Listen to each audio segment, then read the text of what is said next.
What if Deku had rewind and Immortality Quirk? How would this change everything? Before we start, I want you guys to subscribe to my channel, hit the like button, and also share this video with your friends. It will really mean a lot to me. You can also check other what ifs on the channel. The like aim for this video is 100. Your support keeps me motivated to bring more amazing what ifs for you guys. Now let's begin. Izuku sits in his bed, playing a game on his phone. They'd moved him into a private room on his second day here, deciding to keep him for further observation, even though he'd insisted he was okay to recover at home. There had been words tossed around like inflammation and intracranial pressure and a plastic anemia. They'd given him 2 bags of blood, which had scared his mom so much she'd fallen asleep on him, crying. He'd been questioned extensively, too, both about the quirk that was making him sick and what happened at the USJ. He told them, of course, that he doesn't know who got him, how the quirk was transferred to him. The police were anxious, and the medical staff were curious, explaining to him that the quirk that had affected him was damaging only his fast-replicating cells, like chemotherapy or radiation. Being able to inflict that on someone else would be devastating, they said. He was lucky it was fading as he healed, that his bone marrow and his stomach lining were repairing themselves and the pressure in his brain. They still weren't sure why that happened. Nerves aren't fast replicating, but there were theories full of medical terms he didn't understand, went down fast enough that they didn't need to do surgery. Izuku doesn't think it's luck, but he does think that he'll need to be more careful with his quirk. Killing himself once or twice is fine, but if he's in a dangerous situation, he needs to die as little as possible. What if he died another time, and his body hadn't survived it? Would he still reset? Or would he stay down after his quirk killed him? He doesn't want to find out. The sound of someone clearing their throat startles Izuku, and he looks up, blinking. Aizawa is standing in the doorway to his room, wearing a gray t-shirt and black sweatpants. His right eye is covered in white gauze, yellowing bruise peeking out from underneath, and his left arm is in a sling, but he's not hooked up to anything, and he's not wearing a hospital bracelet. He's been discharged, Izuku notes, a soft bloom of relief in his chest. Midoriya, Aizawa says, looking around. Is your mom here? Izuku shakes his head. I made her go home to rest, he answers, locking his phone and setting it on the table beside his bed. Aizawa nods, stepping into the room and sitting in the chair already pulled up beside the bed. His hair's tied back, something Izuku hasn't seen before, and it makes him look younger for some reason. We need to talk, Aizawa says, leaning forward and resting his uninjured arm on his knee. I'm assuming you already know why. Izuku does. He's been dreading it, hoping it wouldn't happen. Izuku swallows. You're going to expel me, he says, and Aizawa's eyes widen for a second before he sighs, reaching up to massage his temple. No, I'm not going to expel you, he says, voice low and rough. I was going to ask you about what you said to Shigaraki. Izuku blinks. Oh, he whispers, taking in Aizawa's face. He looks tired, sure, but there's something bitter and concerned in his features. His stubble is longer than normal, and Izuku bets he can't shave with the bandages on his face. Yeah, Aizawa says. I was going to ask if you meant what you said, but if you thought I was going to expel you, I have a feeling the answer is yes. He meets Izuku's gaze with his one available eye. Izuku fidgets with his hands, looking away from Aizawa. It's okay, he says. We don't have to talk about it. He desperately hopes Aizawa will drop it, because even though he knows Aizawa doesn't like him, thinks he's unfit for UA, thinks he's useless and quirkless, he doesn't want to hear . I think we do, actually, Aizawa says. You think that UA that me and all might want you gone because you're quirkless. That we'd be fine if you died. Izuku shrugs, picks at a loose thread from the blanket. He hears Aizawa's sigh, long and deep, but he doesn't look up, instead choosing to stare at his hands. I would not be okay with you dying, Aizawa says, and it startles Izuku into looking up at him, to seeing his face, serious and unyielding. And I don't want you out of my class for any reason, especially not your quirkless status. Really? Izuku asks, because it's all he can ask. He waits to see amusement or cruelty on Aizawa's face, but it isn't there. He stares back at Izuku, nods. I don't want any of my students to die. You're my responsibility, and I take that very seriously. I was willing to die to save you and your classmates at the USJ, he says, and Izuku has to shut his eyes when he says that because he knows. He watched Aizawa's face get slammed into the ground hard enough to crack his skull, watched Aizawa's back get snapped in two by the Nomu. Izuku takes a deep, shuddering breath and opens his eyes again. Aizawa looks back at him, sullen. I don't know what I did to give you the impression that I'm biased against the quirkless, Aizawa says, keeping eye contact as he does, but I have no bias against you or any other quirkless person. I owe you an apology for the fact that I've led you to believe that wasn't the case. The first day, Izuku says, biting his lip. The quirk assessment test. Aizawa tilts his head slightly, his brow furrowing. What? That's why, Izuku says, shrugging. It was an obvious ploy to get rid of me, and you'd assumed I would get last place. But you didn't expel Mineta, since he's got a quirk, so it was just to get at me. He looks at Aizawa's bandaged eye, not his open one. The gauze is clean, fresh. He wonders if it was changed this morning. I wouldn't have expelled you, either, if you'd gotten last, Midoriya Aizawa says, and Izuku clenches his fists around handfuls of the blanket. "You're lying," he hisses, looking down and away from his teacher. "You would have. If I hadn't asked Uraraka for help and I just tried my best instead, you would have expelled me." There's a pause, a moment where Izuku wonders if this is it. If Aizawa will admit it and expel Izuku and it'll all be over. Izuku briefly considers killing himself, just for the relief it gives, but pushes the thought away. He needs to be healed first. Once his body recovers, once he's back to normal, he knows he can die 1 or 2 times and be okay. "You're right," Aizawa says. "But I wouldn't if you'd asked her for help like you did and gotten last anyway." Izuku looks up at him, sees the thoughtful look on his face and frowns. "What do you mean?" Izuku asks, his tone almost demanding. "Every year, I expel students who I judge to have a mindset that is dangerous to themselves or others, should they be placed in the field," Aizawa says. "Last year, I expelled the whole class. I re-enrolled them a week later, when it had sunk in that being reckless or not taking heroics seriously had consequences." "What?" Izuku whispers, blinking. "He killed himself for nothing. Aizawa was just teaching him a lesson. If you tried your best on every exercise, but not thought outside the box like you did, I probably would have expelled you for a few days, then re-enrolled you and told you that since you're working at a disadvantage, you can't always just try your best and expect to win. You need to be better and smarter than your peers if you want to survive." Aizawa's lips quirk up into a small smile. "You don't seem to have a problem with that, though. If anything, I'd say you think outside of the box by default. How could you not consider what that would do to me?" Izuku says before he can think better of it, and Aizawa blinks in surprise, reeling back slightly at the venom in his tone.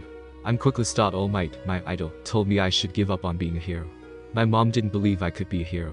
I got into UA." He's practically snarling at this point, but he can't help himself. "And I got in by fighting tooth and nail through everyone and everything working against me. And you would have expelled me to teach me a lesson. You would have let me think for days that my dream had finally been crushed once and for all, that there was no chance of me being a hero, because it'd make me think outside the box." Izuku clenches his fists, feels the blood drain out of them. He swallows, jaw clenching, before he says, "How could you do that to someone?" Aizawa's eyes are wide, and Izuku feels a rush of fear and guilt hit him, because he just yelled at a teacher and a pro hero, not to mention the person who quite possibly holds the most power over his life and future right now. The person who'd been willing to die for him, willing to have his face smashed into a bloody mess. Izuku swallows, blinking against the rising anxiety. "You're right," Aizawa says, startling Izuku. "And, I'm sorry. It was wrong of me, and I made you think that you couldn't trust me, that I considered you unimportant or unworthy because of your quirk." He meets Izuku's gaze, deadly serious. "It was wrong of me, and I apologize." Izuku opens his mouth to reply, but instead, a sob rises in his throat, and he realizes in horror that he's crying, tears suddenly building up in his eyes, hot and wet. He takes a shuddery breath and brings his hands to his face, covering his eyes like that'll hide them from Aizawa. He hears a soft sigh, then feels the weight of a hand on his back, warm and heavy. Aizawa rubs slow, gentle circles into his back as he cries. Izuku swallows nervously as he approaches the gate on his first day back to school after yesterday. He'd ended up spending a week, total, in the hospital, until the doctors were sure that the after effects of his quirk were gone and not coming back. They said it had been remarkable, really, how well he'd recovered. He's been at home on rest orders for 3 days after that, but he was finally cleared to go back to class. He knows that he's only actually missed those last 3 days of class. Koch-chan had brought notes over, giving them to Izuku's mom, and telling her they'd been given a week off to recuperate, but he still feels strange, like he doesn't belong here. "Deku." At Uraraka's voice, Izuku blinks and turns, seeing her running up behind him, a wide smile on her face. "Oh my gosh, I'm so glad you're back," she says, pulling him into a tight hug. "Everyone has been so worried about you. Bakugo said you were recovering at home, but nobody knew when we'd see you again, and oh, I missed you." She squeezes him, lifting him up off the ground a few inches. "Uraraka, I'm okay," Izuku says, his face heating up even as she sets him down. "How's Aizawa-sensei's eye?" "It's okay," she says, smiling and walking into the campus, Izuku walking with her. "He's got a super cool scar now, but he says he can see and use his quirk just fine." "Thank goodness," Izuku says, and they walk through the campus together, Uraraka asking him questions about his recovery, about what had happened. Izuku answers them all patiently, his face warm as Uraraka gushes over him, worrying about his symptoms and the strange mystery quirk that had taken him down. They're in the hallway that houses the classroom before he knows it, and Izuku finds himself hesitating at the end of the hall. "What's wrong?" Uraraka asks, a few steps ahead of him, her head turned over her shoulder. "I'm just a little nervous," Izuku says, worrying at his bottom lip with his teeth. "I'm worried that it'll be weird." "Don't be," Uraraka says, smiling. "Everyone's missed you." She starts for the classroom again, and Izuku reluctantly follows, dragging his feet a little, his shoes squeaking on the tile. The large door that marks the entrance to their classroom is open already, but it's not a surprise. They're not early enough to be the first ones in the classroom, and Izuku can already hear the sounds of chatter drifting down the hallway. He steps into the doorway just behind Uraraka, some part of him hoping that he'll be hidden behind her, but he can hear the way the sounds of conversation stop when he walks into the room. He looks up from the floor, swallowing around the lump rising in his throat, and he sees Tsuyu, Iida, Todoroki, Yuirozu, Koch-chan, Kaminari, and Kirishima already in the classroom, all staring at him and Uraraka. Well, Koch-chan isn't staring at them, he's looking at his phone, but Izuku can see that he's just staring at the lock screen. Midoriya Tsuyu says, a smile splitting her face. Welcome back, Ribbit. Izuku blinks, relief washing over him, and the room suddenly erupts in sound, everyone trying to talk at once. Are you okay?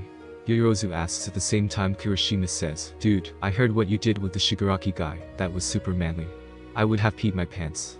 Iida, just a heartbeat behind, says, I'm glad to see you back, Midoriya. Izuku can see Kaminari saying something to Koch-chan, too, but he can't make out what he says, and Koch-chan seems to be ignoring him. Izuku just blinking, opening his mouth to respond, but unsure of who to reply to. Give him some hacking space, Koch-chan snarls from his seat, still not looking up from his phone. Nobody can understand what you are saying if you all talk at the same damn time. Everyone's gaze switches to Koch-chan, and Izuku sighs a quiet breath of relief, silently thanking Koch-chan. Yuirozu says, looking back to him.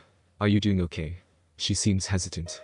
We heard that you'd been attacked with an illness-inducing quirk. Izuku nods as Uraraka grabs his hand and tugs him into the classroom.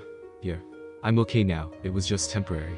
He glances over at Todoroki, is watching him with a blank face, eyes ever so slightly narrowed. Izuku swallows, not knowing what that means. They take turns asking him questions, telling him how cool it had been that he'd stood up to the villain, that he'd bought time for everyone while the heroes were on their way. As more of his classmates filter into the classroom, they join in, and it dissolves into talking about the incident, about who'd been sent where and what they'd had to face. Izuku lets himself fade into the background, comfortable to listen to his classmates, soaking in the fact that they're all here, alive and safe. It makes it all worth it, and he finds himself really smiling for real, meaning it for the first time in a long while. Midoriya Aizawa's voice interrupts him on his way out of homeroom one day later that week, and Izuku freezes, turning back to look at him.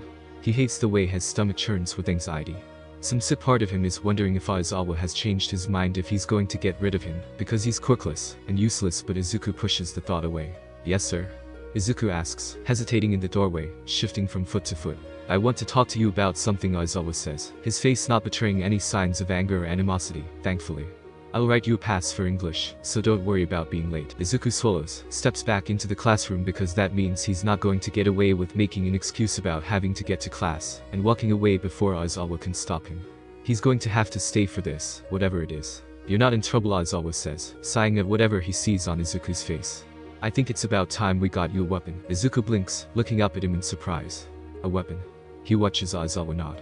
A quick, as Aizawa says, stepping out from behind his desk. Which puts you at an inherent disadvantage against any villains with quirks that can be used in combat. For people like you and me, having a weapon is an essential part of being prepared. Like you? Izuku asks before he can stop himself. Aizawa leans against the front of his desk, putting his hands in his pockets. Against people with heteromorphic quirks, I'm essentially quirkless, he says. That's part of why I use my capture weapon. He gestures to the scarf, and Izuku nods, because he'd known that, even if it hadn't been worded that way in his head. He hadn't thought about it like that Aizawa was like him. More like him than he realizes, Izuku thinks, since we both have quirks that aren't always useful. So, you want me to learn to use a weapon? Izuku asks, tilting his head slightly, bringing his hand up to hold the strap of his backpack where it's tossed over his shoulder. Aizawa nods. Not on your own. I would like to start having supplemental training sessions with you, if you're amenable to the idea. We would meet after the end of classes, 3 times a week. Izuku finds himself nodding quickly, before Aizawa's even finished speaking. Yes. He says, unable to help the grin that splits his face.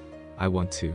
For all the distrust he has of Aizawa, of teachers in general, Aizawa is still a Eraserhead, a pro hero and an amazing underground fighter, someone who Izuku's looked up to for a long time, especially as ace. He can't believe that this is what Aizawa wanted to talk to him about, of all things. Good, Aizawa says, the edges of his lips quirking up slightly. I'll see you after school, then. Meet me outside of Gym Gamma. Izuku nods. Yes sir. He chirps. He tugs on his goggles, feeling an odd sense of relief at being back in his vigilante outfit. He hadn't been out on the streets since starting at UA, and he'd finally convinced his mom that he would be okay to go out as ace. He had to practically beg her, promising to be careful and not to do anything too risky. Technically, he's not lying to her. Nothing is really risky for him if he only dies once or twice, right? He steps out of their front door, careful to make sure nobody is out on the streets to see him leaving his house, and he starts off towards his usual patrol route, the part of the city that feels like home, with the tall buildings and narrow alleyways, the bright lights and loud pounding music. He runs faster than is really necessary, because he misses it. As much as UA is amazing, as much as it's his dream, there's something about being out on the streets at night that just feels right. Maybe it's the anonymity. Izuku's never liked being the center of attention, not since he was a little kid. It's a cool, clear night, and the air is drier than he's used to.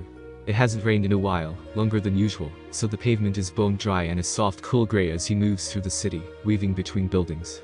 It's a full moon, too, and it makes it brighter than usual, like there's one too many street lamps on or like he'd gone out early.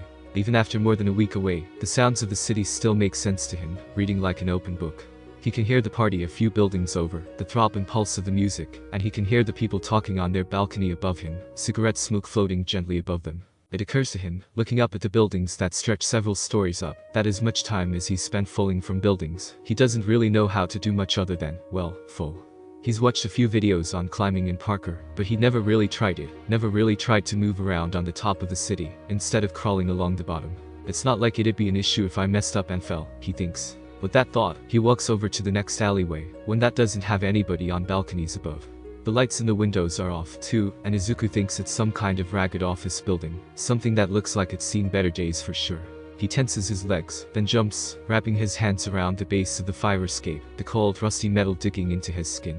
It's painful, but not as painful as the other stuff he survived, and he doesn't even react to the pain as he pulls himself up with his arms, hooking one leg around a piece of metal that supports the fire escape, a diagonal bar that anchors it to the building. It's harder than he expected, lifting his body up like this, but it only takes him a couple of moments before he's heaved himself over the railing and onto the first floor fire escape. He takes the stairs up to the top level, not because he doesn't think he'd have been able to climb up without them, but because there's something else he wants to try, something he's wanted to do since he was a little kid watching hero tapes in his bedroom. This fire escape reaches pretty high, and the roof of this building is flat, so Izuku can easily stand on the railing where it connects to the building and haul himself onto the roof, even if wriggling against the concrete hurts his hips and stomach where the corner of the roof digs into him. He pulls himself to his feet, wiping off the thin layer of pale dust on the front of his hoodie. It's getting warmer out, soon, he'll have to switch to just wearing the long-sleeve shirt he has on underneath. His mom had said she was working on one that had an English A on the back in red, and Izuku has to admit, he's kind of excited. It'll be nice to have something like that for this part of him. The city is pretty from this high up, especially at night. He can see the yellow gold of lit windows, the bright colors of neon signs outside of businesses and in the windows of shops. He can even see that parking lot, where he chased the portal guy and held him off until Eraserhead got there. It's comforting to be able to see everything like this. Izuku thinks he's a little too fond of roofs in general, but who can blame him?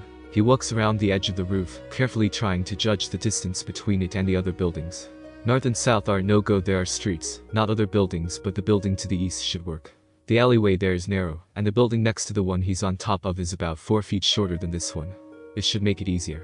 Izuku steps back, gives himself as much space as he can, then runs at the edge of the roof.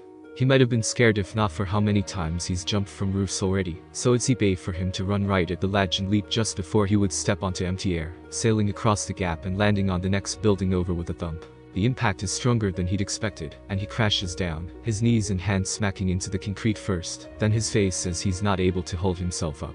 His momentum smashes him into the roof painfully, but as he sits up, reaching up to touch his bruised cheek with a scraped palm, he grins. He jumped from roof to roof, like vigilantes and underground heroes on TV do, like he'd always wondered about. He sits up, pulling his legs out from under them and stretching them out.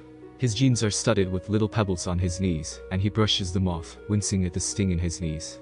He'll need to learn how to land, if he plans on making a habit of this. After classes one afternoon, Izuku is walking home, enjoying the late spring warmth on his skin, when he hears footsteps behind him. He turns and sees Koch-chan, backpack slung over his shoulder, walking quickly.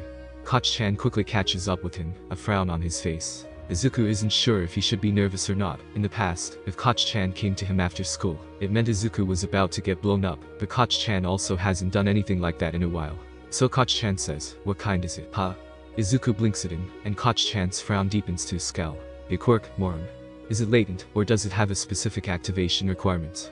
Koch-chan kicks at the ground in front of them, sending a little pebble skittering over the ground. Izuku watches it. "How do you know? I read up on it. What the heck do you think?" Koch-chan huffs a heavy breath of air. "So which one is it?" Izuku folds his arms over his chest. He knows Koch-chan catches the motion. It's got a specific activation requirement. He stares at the ground, pretends he can't see Koch-chan's red eyes and blonde hair in his peripheral vision. What is it? Koch-chan asks, and Izuku looks up at him despite himself. It's not really a big deal. I don't want. Izuku is cut off by Koch-chan shoving him with an elbow and growling out, Deku, I'm not going to hecking beat you up. You don't have to tell me if you don't want to. Koch-chan isn't looking at Izuku's eyes, his gaze instead on Izuku's chest, where they both know there's a burn scar the size and shape of 11-year-old Koch-chan's palm. I know, Izuku says, because it's instinct. Do you? Koch-chan says, almost a mumble. I'm done beating you up. It was goofy of me, he growls, and Izuku blinks. He says, and Koch-chan bites his lip. It was goofy. Izuku can't really get the words out, can't really formulate a coherent sentence, but thankfully Koch-chan has known him long enough to know what he's asking. Yeah, it was really hecking bad of me. Koch-chan shrugs, and he folds his arms over his chest, a mirror of Izuku.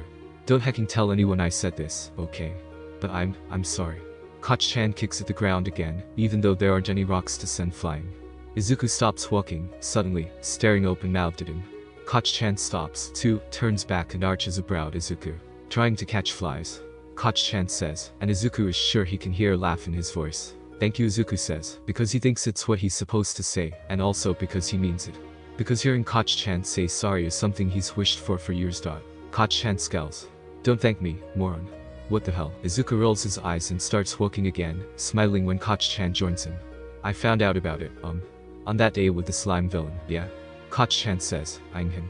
What about it? It attacked me first, Izuku says, voice small and low. My quirk, it activated because of that. So that's how I knew to go for the eyes. It's his turn to kick at the ground, to brush up dust and send a small rock flying. And Koch-chan grunts, and Izuku looks up at him. There's a dark sort of undertone to his eyes. You're not going to tell me what the heck your quirk is, are you? He says, and it's not actually a question. Izuku swallows. Not yet. Koch-chan shrugs. Okay, he says, and shoves his hands into his pockets. They walk the rest of the way home together in silence, but it isn't an uncomfortable one. Being back on the streets gives Izuku something he hadn't realized he was missing. Surviving yesterday, making it through alive and with his teacher intact, had been difficult, and it had been terrifying. Saving people on the streets, giving them their stolen purses back and breaking up fights, punching two pushy men and threatening violent drunks, well, it isn't glorious and desperate like yesterday was, but Izuku loves it all the same. There's something different about throwing himself into these life-or-death situations that makes it better than if he'd been forced into it, if he had no choice but to fight. He doesn't give up on the people of the streets, not once he notices what's happening. If he's too late to break up a fight and someone gets killed, he'll jump from a roof or a fire escape and get there faster next time. If he messes up, if he makes things worse, he can press the reset button and get another try. It's simple, and it doesn't bother him. He doesn't feel sick, doesn't feel a headache or that burning stomachache, but then again, he only ever dies once or twice like this. He almost misses dying, on the nights that nothing happens, when the streets are quiet and calm, and he goes back home without so much as a bruise. It's nice, knowing what will happen before it does, knowing what to say and how people will respond, how they'll react. It makes him feel powerful in a way that he's never really felt before, so maybe that's why he spends a lot of his time thinking about Ace's quirk. The fake one, not the one that he has, the one that brings him back to life over and over again. He fills a page in a notebook about it, about his ruse, and he hides it with his costume, doesn't dare bring it to school. The media seems to know very little about him, really. He doesn't make headlines, not lately, but he's occasionally in reports about villain sightings or hero activity. There's a couple of news websites that talk exclusively about vigilantes, and he's on one of them a lot, so much that he wonders if the reporter is a fan of his. They all describe his quirk as foresight, but they seem to disagree on how it works. Nobody's ever seen any outward sign of him using it, after all. Izuku thinks it's kind of funny. He bases his fictional quirk around his vigilante name, and he knows people will assume it was the other way around. He describes the quirk as activating only in dangerous situations, ones where he could die. He says it gives Ace a hand of cards, in essence, a number of ways things could go poorly. A number of undesirable futures. He thinks it's pretty close to the truth if he leaves out the fact that these futures actually do happen. His actual quirk could probably be explained as a foresight quirk, actually, if he twists the words right. He experiences awful futures, learns about the twists and turns that lead to dead ends. If he leaves out the fact that he kills himself, it's pretty believable. He's taken to hanging out on rooftops, lately. They're quiet, familiar, and safe. If something goes wrong, he automatically has an out, a way to reset things. Nobody really seems to spend much time on roofs, anyway, and the more Izuku practices climbing and jumping and landing without hurting himself, the more rooftops he can get onto. It's almost become a game for him, trying to get on top of buildings that are locked or that don't have roof access from the inside or from a fire escape. He's on top of a building now, one that he'd had to pick a lock to get inside in the first place. There wasn't a door to the roof, so he wiggled out of the top floor window and climbed up onto it, and now he's just resting, sitting with his back to what he's pretty sure is some kind of air conditioning unit. A lot of the roofs have them, and they're metal and industrial, so they must perform some kind of function. Izuku can read up on it later, if he wants. He doesn't bring his phone when he's out as ace. The air is cool, tonight, and it's quiet, except for the usual buzz of the city below him. The building underneath is almost too silent, and he can hear the light breeze that brushes over the top of the roof, a soft whisper in his ears. The sky is dark and glittering, lit from beneath by light pollution, but not so much that he can't see stars peeking out from between the clouds. It'll probably rain in a day or two. It's pretty, right? Izuku blinks, startled at the sound of a female voice. He glances over to see a woman, only a few years older than him, standing on the rooftop. Her hair is long and dark, in a braid that reaches past her hips and sways in the wind. She's wearing a sleeveless top and a pair of dark green utility pants, with a belt holding a first aid kit and a pair of brass knuckles, shining a dark gold in the dim light. Her eyes are on him, big and brown and amused. He starts to stand up, gets ready to make his getaway, but she raises a hand and laughs. "Relax, kid, I'm not here to crash your party." She plops down, dropping to sit cross-legged on the roof. She's about 10 feet away from him, seemingly calm. "You're Ace, right? I've seen you on the news and stuff." Izuku cautiously leans back against the metal, trying to make himself look calm as well. "That's right. Who are you?" He figures if this goes bad, this is a 14-story building. He can just jump. "Oh, I'm a new hero. I'm actually still workshopping the name though, embarrassing, right?" she says, tipping her head back and chuckling. Ms. Joke says it's too itchy, which I feel like is kind of the point. "Ms. Joke?" Izuku asks, and the name is familiar, but he can't remember where he'd heard it before. He knows she's a pro hero, but he can't remember the details. "Yeah, she taught me at Shiketsu the Girl Lancers, and it clicks for Izuku. For now, I'm going by Avenging Angel. Like I said, it might change, though." She smiles at him. "It's not nearly as nice and concise as your name." Izuku shrugs, feeling his face heat up the tiniest bit. "Yours is fine, too," he says. "If you're a pro hero, shouldn't you be arresting me?" She shrugs. "Nah. I'm trying to be underground, so I'm supposed to have a working relationship with the vigilantes anyway. That's what my boss told me, but I'm pretty sure he didn't mean for me to go and find one on my third night on patrol." Izuku blinks. "It's only your third night." He's suddenly struck with an image of his future, as a pro hero who's been secretly patrolling underground for years. He can't imagine starting from the beginning as a pro. "I mean, I did work studies and stuff," she says, picking at something on the concrete in front of her legs. "But it's my third day out on the street as alleged sidekick. They've had me doing paperwork and stuff for weeks, yuck. Apparently it's how they haze new hires." She laughs, flicking her long braid over one shoulder, so it falls into her lap. Izuku doesn't know what to say, so he just looks away from her, over to the skyline. This building is tall, but it isn't the tallest, and he can see a number of buildings, both shorter and taller than this one. It makes the city look almost like the ocean, with rippling waves and an uneven surface. He exhales, slowly and calmly. "It is pretty," he says, thinking back to her earlier comments. "I like it up here." "MMHM. She hums. "Do you come out here often?" "Not to this particular building," he replies, glancing over at her. "Trying to get information about my patrol route." He sees the way she stiffens, eyes going a little bit wide. "No?" she replies, and he feels a little bit of pride at having read her. He's getting good at that. "Geez, you really can see the future, huh?" He shrugs. "I didn't use my quirk just then, if that's what you're asking." He sighs, standing up. "I've got to go," he says, walking toward the side of the building that he'd left a window open on. "I'll see you around," she replies, and Izuku wonders if it's a threat or if he's just becoming a little paranoid. Training with Aizawa is brutal. Izuku isn't sure what he expected, exactly, but it wasn't this. Aizawa is standing in front of him, in a fighting stance that mirrors Izuku's own, but Izuku is dripping sweat, and Aizawa barely seems fazed. Izuku's wearing his sports uniform, and Aizawa is in a t-shirt and shorts, and for some reason that it made Izuku think they'd be doing something easy. Not the stop. Izuku ducks forward, throwing an elbow at Aizawa, and Aizawa easily steps out of the way of it, using the momentum of his dodge to throw a knee punch, and hits right where Izuku's guard is open, in the center of the chest.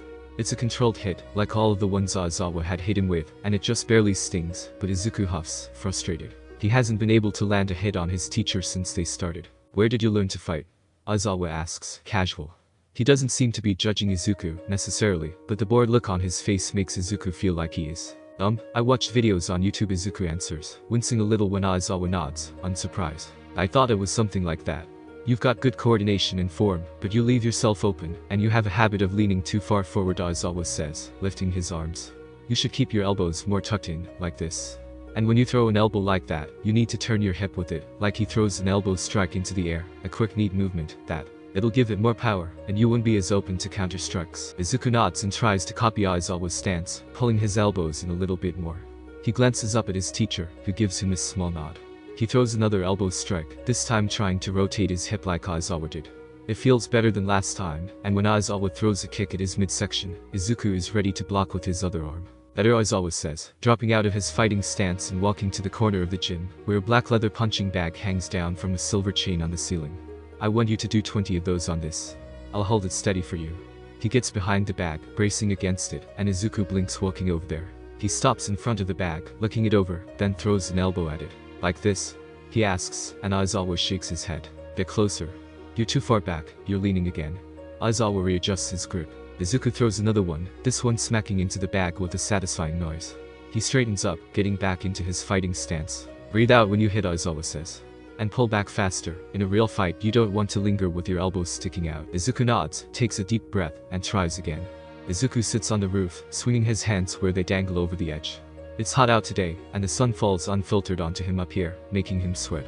It's kind of unpleasant, to be honest, especially with his UA uniform being long-sleeved, but he just needed to get away from everyone for a little bit. It's not that they were mean to him.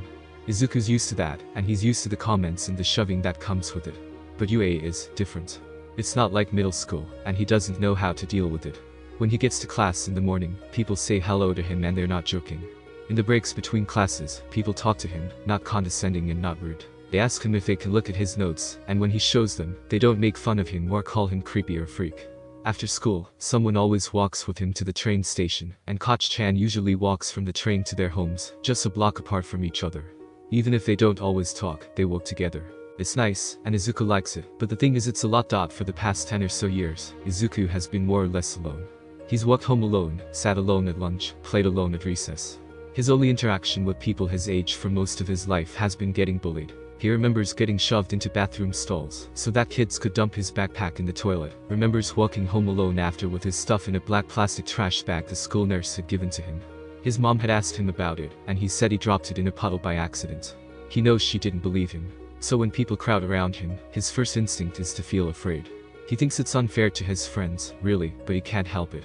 He thinks Uraraka and Iida have picked up on it, for sure, and he hasn't missed the way that Koch-chan has started yelling at people if Izuku gets too nervous. He thinks that Todoroki and Tsuyu have noticed as well, because they pull him away for one-on-one conversations, if the class is getting rowdy.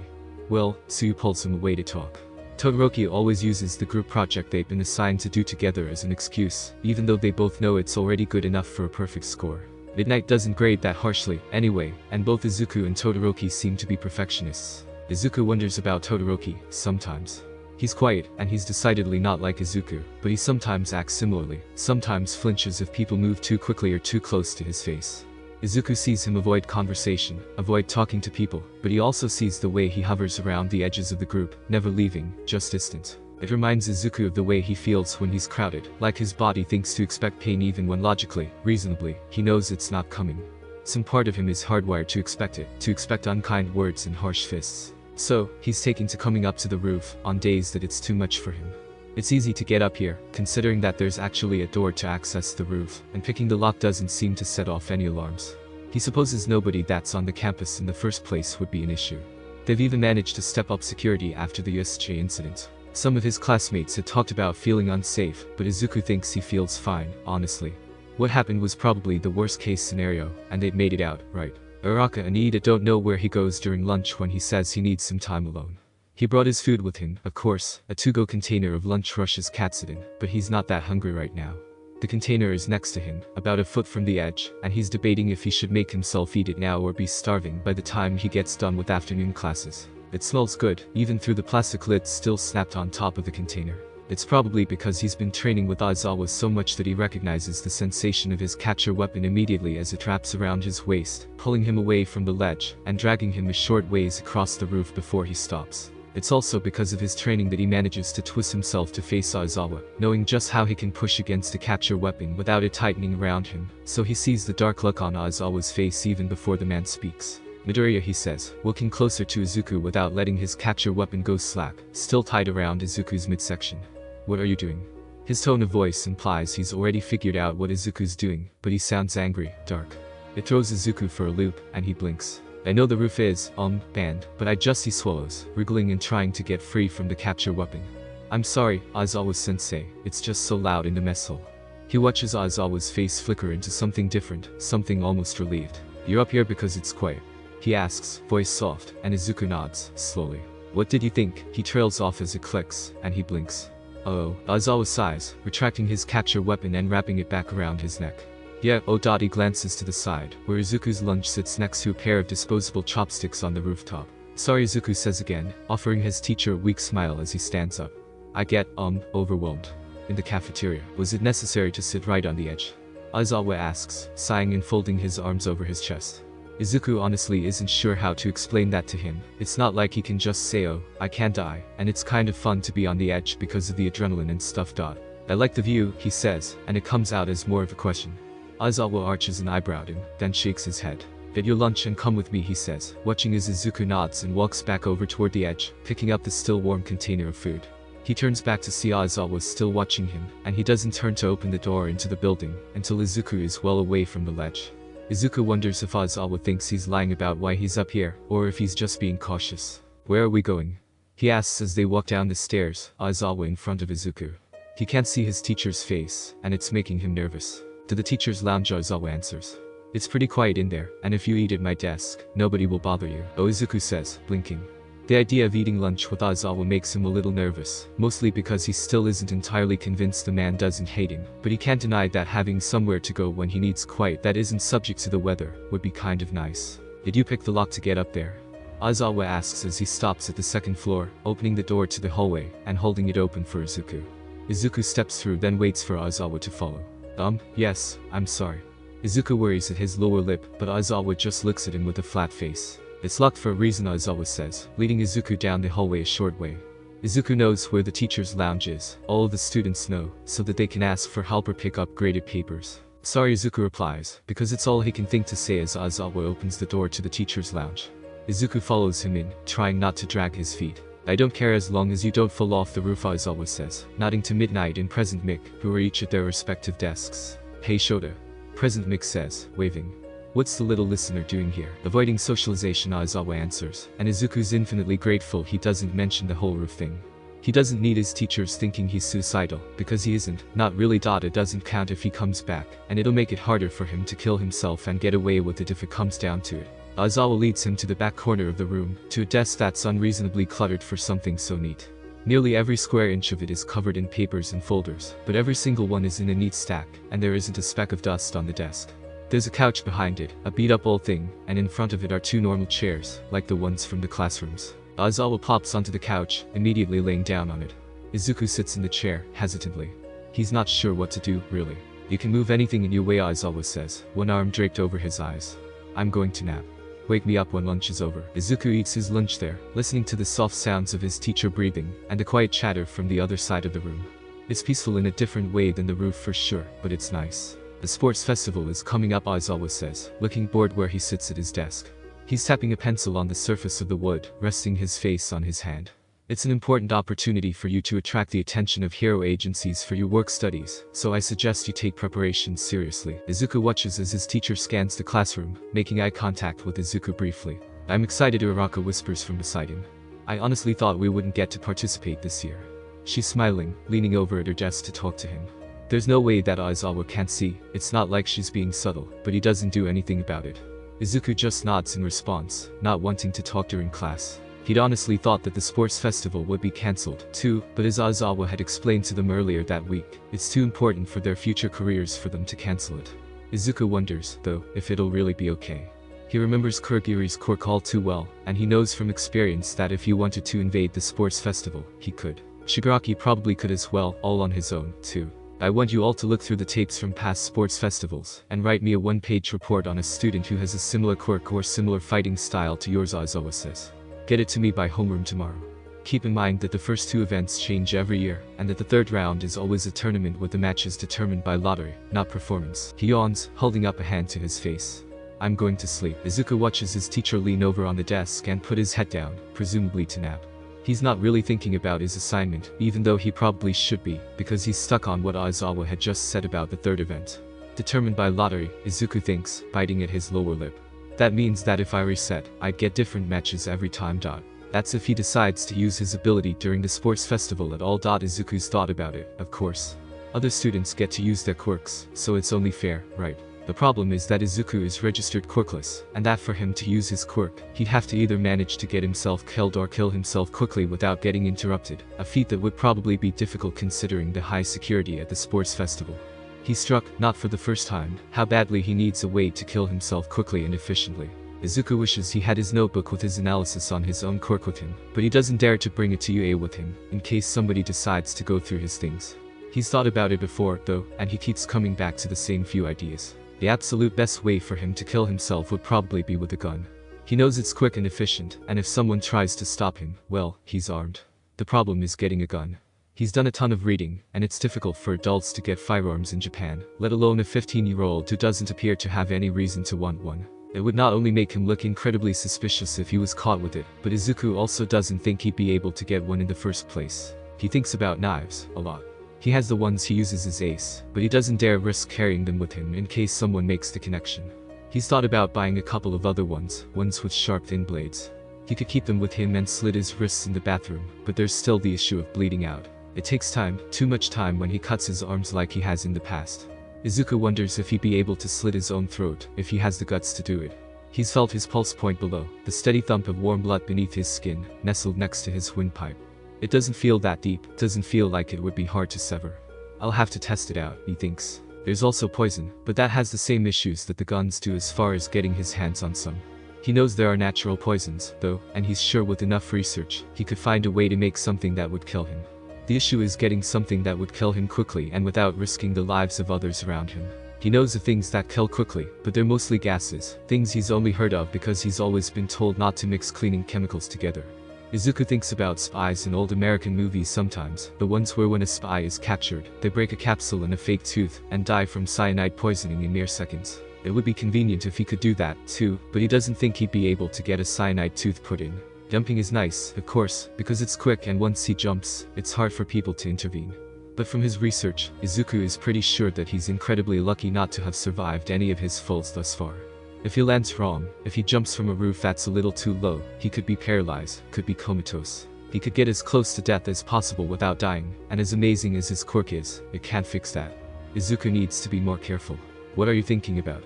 Uraraka's voice makes Izuku jump nearly out of his skin, the tops of his legs knocking against his desk. He swallows, turning to look at her, and sees her just barely suppressing a laugh. Sorry.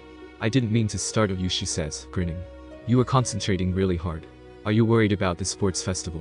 Izuku blinks, forcing himself to remember that they were supposed to be working on a paper about the festival. He's glad for the reminder of what he's supposed to be thinking about. It's not like he could have told Uraraka. He'd been fantasizing about new creative ways to kill himself. Yeah, he answers, drumming his fingers on the cool surface of his desk. I don't want to do poorly. Uraraka nods, an understanding look on her face. I'm nervous about the media attention, she says, looking a little embarrassed.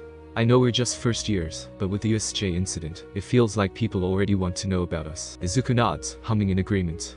We're definitely going to have a lot of eyes on us, he answers. But it might not be such a bad thing. We'll have a better chance of getting good work studies that way, right, yeah? Uraraka nods. I'm going to do my best and put my all in, she says, holding up a closed fist. Kaminari turns, from where he, Kirishima, Ashido, Sero, and Koch-chan are sitting and talking. You two should train with us, he says, grinning. We're doing Bakugo boot camp. Don't call it that, Koch-chan hisses, arms crossed over his chest. And I didn't say you could invite whoever the hell you want, hacking Pikachu. It's okay though, isn't it? Ashido says, nudging Koch-chan's shoulder with her elbow. Midori is getting special training from Aizawa-sensei, so he can show us some moves too. Izuku feels his face heat up. It's not anything special, really. He sees Ashido give him a wide grin. But you'll show us your moves, right? You were kind of bad at USJ, even when you were so sick. She stands up, miming a punch. Yeah, Momo told us all about it. Kaminari nods eagerly. You must have like, insane pain tolerance, dude. She said you were puking blood and you were still all up in Shigaraki's grill. He grins at Izuku, and Izuku can see the rest of their little group looking at him, Koch-chan included. His childhood friend is eyeing him out of the corners of his eyes. A look if you're sure it's okay for us to join. Izuku looks at Koch-chan, who huffs a long breath of air. Fine. But you two better not hacking complain when I beat you into the ground. Koch-chan meets Izuku's gaze with his red eyes, and Izuku gives him a small smile.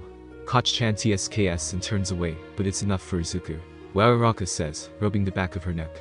Is it weird that I'm both nervous and excited? Kirishima laughs at that. Dude, you're right to be nervous. Studying with Bakugo is an extreme sport normally. Imagine how he'll be with physical stuff. It's not an extreme sport, ugly hair. Koch-chan growls, turning to glare at him. You just don't have any hacking discipline. Koch-chan's scowl deepens when Kirishima just laughs in response, and Kaminari and Ashido join in, giggling at Koch-chan's dark expression. Izuku thinks that, maybe, the sports festival will be okay. Maybe he'll train like the rest of his friends, read up on techniques and practice with Aizawa until he's good at combat and in good shape. Maybe he'll get through the first 2 events without having to kill himself. Maybe he'll even get far enough in the tournament that he won't feel the need to slip away afterwards, won't feel the need to dig the tip of a knife into the belly of his arms. He doesn't have to win, right? He just has to do good enough to get a work study. It'll be okay. The city is quiet except for the usual sounds, the gentle whisper of the wind between the buildings, the soft pulse of distant music, the occasional grinding of car tires over asphalt. Izuku slips between the buildings, moves through the streets like a ghost, hugging the shadows. Since he's started to get media attention, even if it was just a little, he's been more careful to move stealthily. He's only had people recognize him once or twice, but he doesn't want to push it if he can help it. Tonight, he's extra careful because he's following someone. He's seen this man a few times before, always clinging to the shadows and avoiding the busy streets. He's got dyed hair, platinum blonde with black showing where his roots have started to grow out, but what first caught Izuku's eye was his clothing. Despite hugging the edges of the streets, despite staying hidden, he wears a neat dark gray suit with a blue undershirt and a white tie. It fits him well, and Izuku has only ever seen him dressed that way. He's never out more than 2 days in a row, always carrying a large, black duffel bag with him and wearing black leather gloves. He's also got tattoos, the mark of something geometric rising just above the collar of his shirt, climbing up the back of his neck. Izuku doesn't think any of these things on their own would make him suspicious, but together, they do. He's not sure, of course, but something about the way the man moves and the way he dresses reminds him of the green-haired villain, the one with the portal quirk. It's only making him more suspicious, now that he's following the guy past his normal patrol route. He's walking quickly enough that Izuku's having a hard time keeping pace with him without getting caught, but so far he's managed to avoid being seen. They're starting to walk to the edge of this part of the city, though, close to an industrial area that is mostly deserted this time of night. The gaps between the buildings are getting wider, and there are less and less noises that Izuku can use to cover his footsteps, and it's making his heart quicken in his throat, dancing a frantic beat against his skin.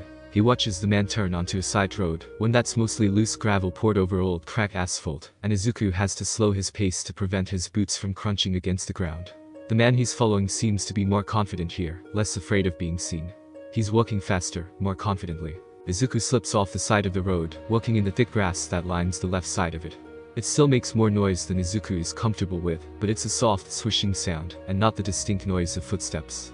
Izuku will take what he can get. This is a part of the city that Izuku hasn't been to.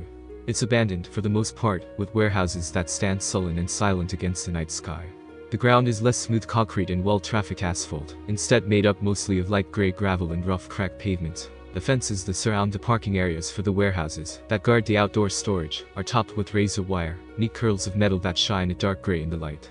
Some of the fences are chain link, rusty where the strands of dull metal intersect. It makes Izuku nervous in a way that is part of the city, the part that talks even in the dead of night and stays up until the sun is rising in the morning, does not. The man he's following stops, suddenly, outside of a small building made of metal sheeting, looking almost like it's meant to be temporary. It doesn't look like it's new, though, and Izuku can see scratches and rust on the parts of the building where the metal isn't painted a dark blue like the rest of it. There are no windows, and the door is a solid thing without a peephole, but Izuku can see light coming out from underneath it, a thin line of dull yellow.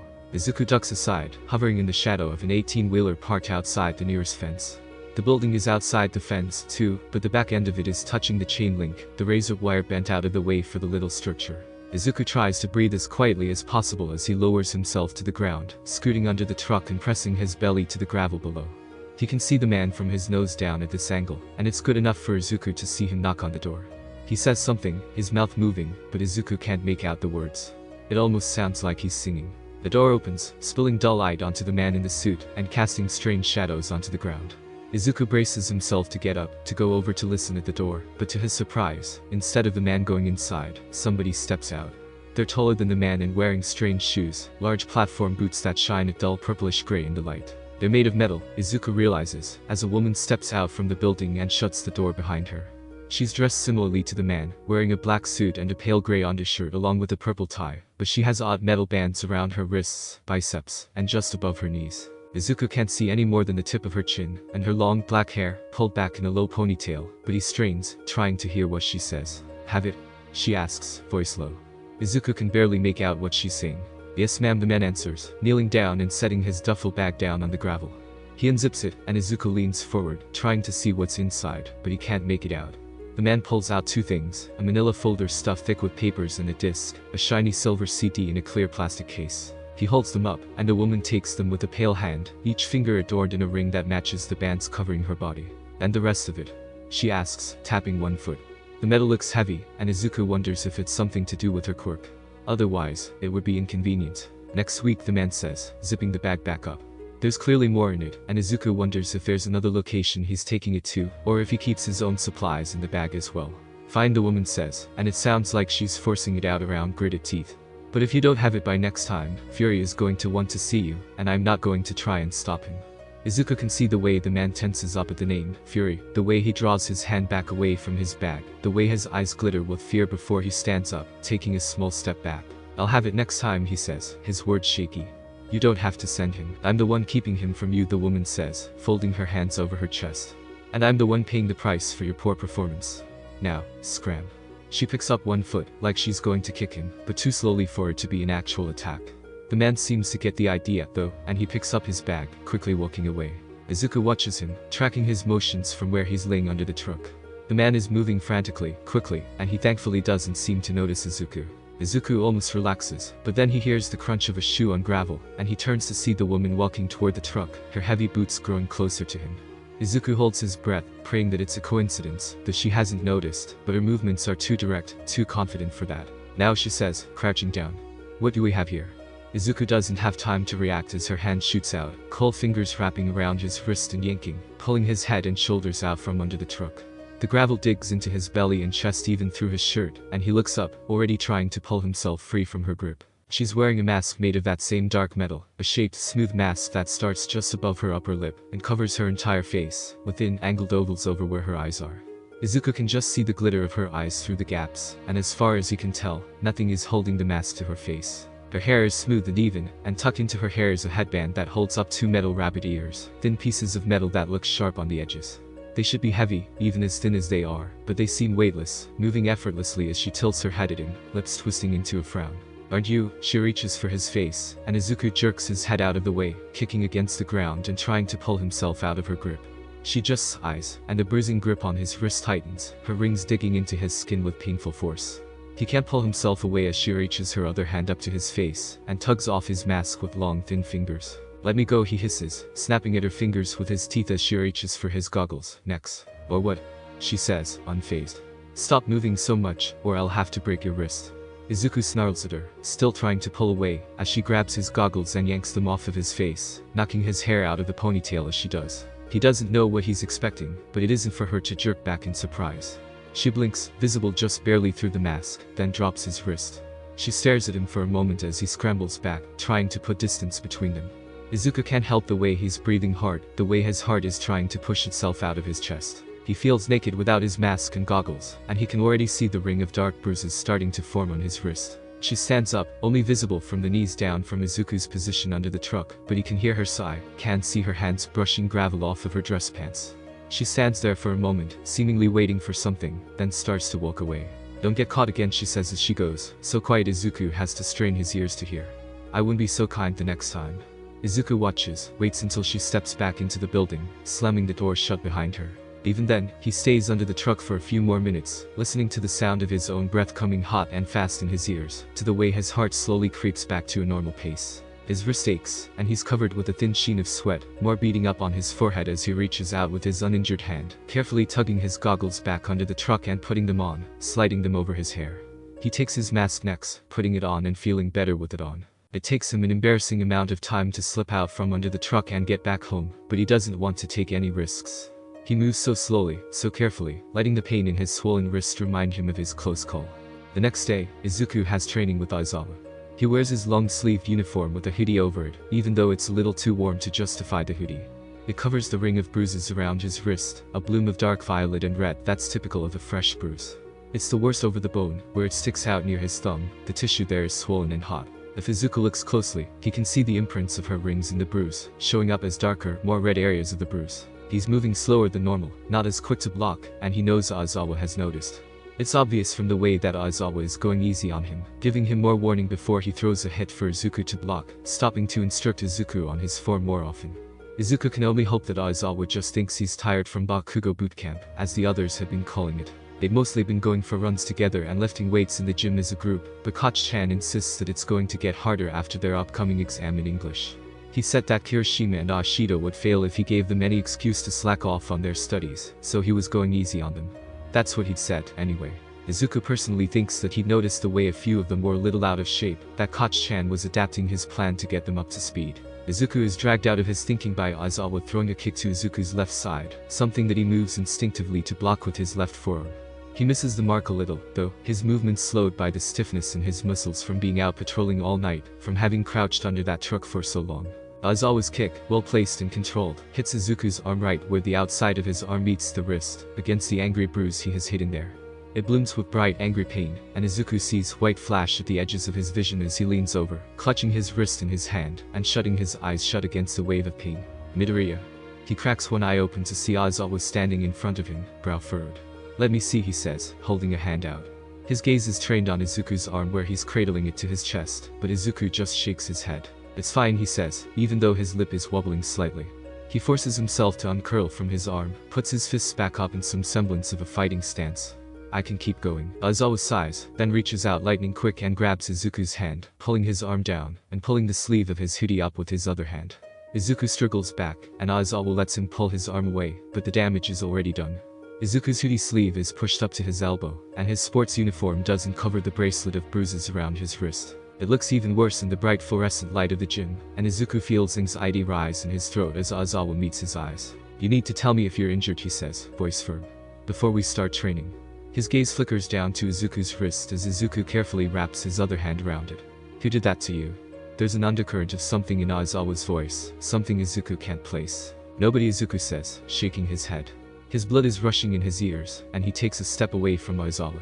"It's shaped like a handprint," Aizawa says, voice dull and serious. "Was it your mother?" His face is grim, his lips a thin line. "No?" Izuku shouts, eyes wide in surprise. "My mother would never." Aizawa just nods, seeming to believe him. "Someone at school, then?" Aizawa tilts his head slightly to the side. "Bakugo." Izuku shakes his head quickly.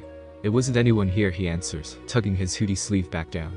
"It's okay, really," he tries, looking up at Aizawa with a pleading glance. "It looks worse than it is." "I doubt it," Aizawa says, stepping toward Izuku. Izuku backs away, his heartbeat fluttering in his throat and his breath hitching. Aizawa seems to notice, pausing. "Can I go?" Izuku blurts out, his gaze flickering to the door and then back at Aizawa. He feels cornered, even though there's nothing behind him and he isn't trapped here, not like he was under that truck. He knows Aizawa wouldn't hurt him, not on purpose, but he doesn't want anyone's hand on his wrist right now. "You can go to recovery girl," Aizawa says, sighing. "I'll come with you." "I can go alone," Izuku says, and Aizawa glares at him in response, looking past Izuku, towards the door out of the gym. The walk to recovery girl's office is silent, and with Aizawa staying just a few steps ahead of Izuku, enough that he would surely hear if Izuku tried to make a break for it. Izuku knows better than that, anyway. The sun is setting behind the trees at the edge of campus, and it gives the shadows that dust across the ground a strange look, like they're painted onto the ground. Izuku watches them all the way to the building that houses the infirmary, stepping onto the tile floor as Aizawa holds the door open for him. The recovery girl's office door is shut, but Aizawa walks up to it anyway, pulling a key from his pocket, and unlocking the door with a soft click. "Is she here?" Izuku asks as Aizawa pushes the door open, revealing a dark room inside. Aizawa glances back at him as he reaches a hand inside, flicking on a light switch. "It appears not. I'm not a doctor, but I know enough to see if it's sprained, and to get you some ice for it," Aizawa says, stepping into the infirmary. Izuku hangs back for just a second before following him, wishing he'd just killed himself and reset the injury away last night. He thought about it, but he'd woken his mom up when he came home, and he didn't want her to walk in on him partway through, and he certainly didn't want to sneak out again, not so close to when he needed to wake up. "Stupid," he thinks. "I'm only in this situation because I was too lazy to fix things myself." Izuku stands in the infirmary, most of the lights still off, and watches Aizawa rummage around in a drawer. The man turns back toward him with an elastic bandage in his hand, and he walks back toward Izuku. "Let me see it," he says, face blank and impassive. Izuku swallows and offers the wrist, knowing better than to try and argue. Aizawa tucks the bandage under his armpit and takes Izuku's wrist, his touch gentle and light, almost not there. He tugs up Izuku's hoodie sleeve, and Izuku wonders if he imagines the slight frown on Aizawa's face. I'm going to press on it in a few places, Aizawa says, glancing up and making eye contact with Izuku. Izuku just nods, feeling his face flush in embarrassment. Aizawa doesn't seem to notice though, looking back down at Izuku's wrist and pressing calloused fingers around the joint. The pressure aches, and Izuku can't but hiss at the pain. Aizawa moves quickly, turning his wrist around and examining it, bending Izuku's hand in all directions with soft touches. It's just badly bruised, Aizawa says, pulling his hands away and taking out the bandage from under his arm. I'm going to wrap it, and you should ice it and keep it elevated. You're right-handed, right? Izuku nods, faintly surprised. Aizawa takes his hand again, deftly wrapping the bandage around the injured joint. The fabric feels rough and painful against Izuku's irritated skin, but the compression helps, makes it feel less raw and hot. Good, you'll be able to write, then. He tucks the end of the bandage under a loop, finishing the wrap. I'll get you some ice for the train ride home, he says, turning and walking back towards the fridge freezer in the back of the room. Izuku watches him for a moment, then drops his gaze to stare at his wrist, wrapped carefully in beige fabric. Sensei? He asks, barely above a whisper. Yeah? Aizawa answers, turning back to him with an ice pack in hand. Sorry, Izuku whispers, dropping his gaze to the floor. He hears Aizawa's steps on the tile, then a soft sigh. Don't apologize. Just tell me next time you're hurt. Izuku looks up at him, and Aizawa meets his gaze with a serious expression. And Midoriya, you can talk to me if something is going on. Izuku just nods, ignoring the tears welling in his eyes as he accepts the ice pack from his teacher. Izuku sits on the rooftop, legs dangling over the edge as he watches the city move and breathe. It's dark out tonight, a new moon, so even though the skies are clear, the roof is only lit from the lights below, not above. Izuku likes it though, and he feels like in the dark red and black of his ace costume, he can hide in the shadows here, disappear into nothing. He thinks about Higakure, about her quirk, and wonders what kind of insane stealth missions he'd be able to pull off with a quirk like that. For one thing, it'd be easier to sit on rooftops without getting interrupted. He sees Eraserhead's capture weapon before he sees the man himself. The fabric grips onto the edge of the roof, and Izuku watches as Eraserhead uses it to propel himself onto the top of the building. Eraserhead says, his expression hard to place with his goggles on. Izuku answers because it seems fitting. He watches Aizawa turn to look in the direction Izuku had been facing, looking out over the city. What are you doing up here? He asks, and it doesn't sound accusing or urgent. It's different from when Aizawa the teacher found Izuku the student on the roof, somehow. It's almost like Eraserhead trusts Ace, in a way he doesn't trust Izuku. Or, Izuku thinks he just isn't responsible for my well-being as Ace the same way he is when I'm his student. Watching Izuku replies, turning his head away from Eraserhead and looking back over at the city. It's quiet tonight, and that's why he came up here in the first place, hoping to see something that tips him off to a conflict below. Eraserhead hums in response. You remind me of one of my students. It takes everything Izuku has to not react when Eraserhead says that, forcing himself to continue breathing easily and not moving his gaze from the city. Eraser seems unsurprised by Izuku's silence. I teach high school, he says, moving to stand beside Izuku on the ledge. You're high school age, aren't you? It isn't a question. Izuku doesn't answer, anyway. He swings his legs, knocking his boots against the side of the building. He wonders if this is Eraserhead fishing for information, or if he already suspects Izuku, and this is his way of telling him that. Izuku doesn't want to give anything away, doesn't want to confirm any of his theories. I'm 56, actually Izuku deadpans, leaning forward to rest his elbows on his knees. Eraserhead snorts.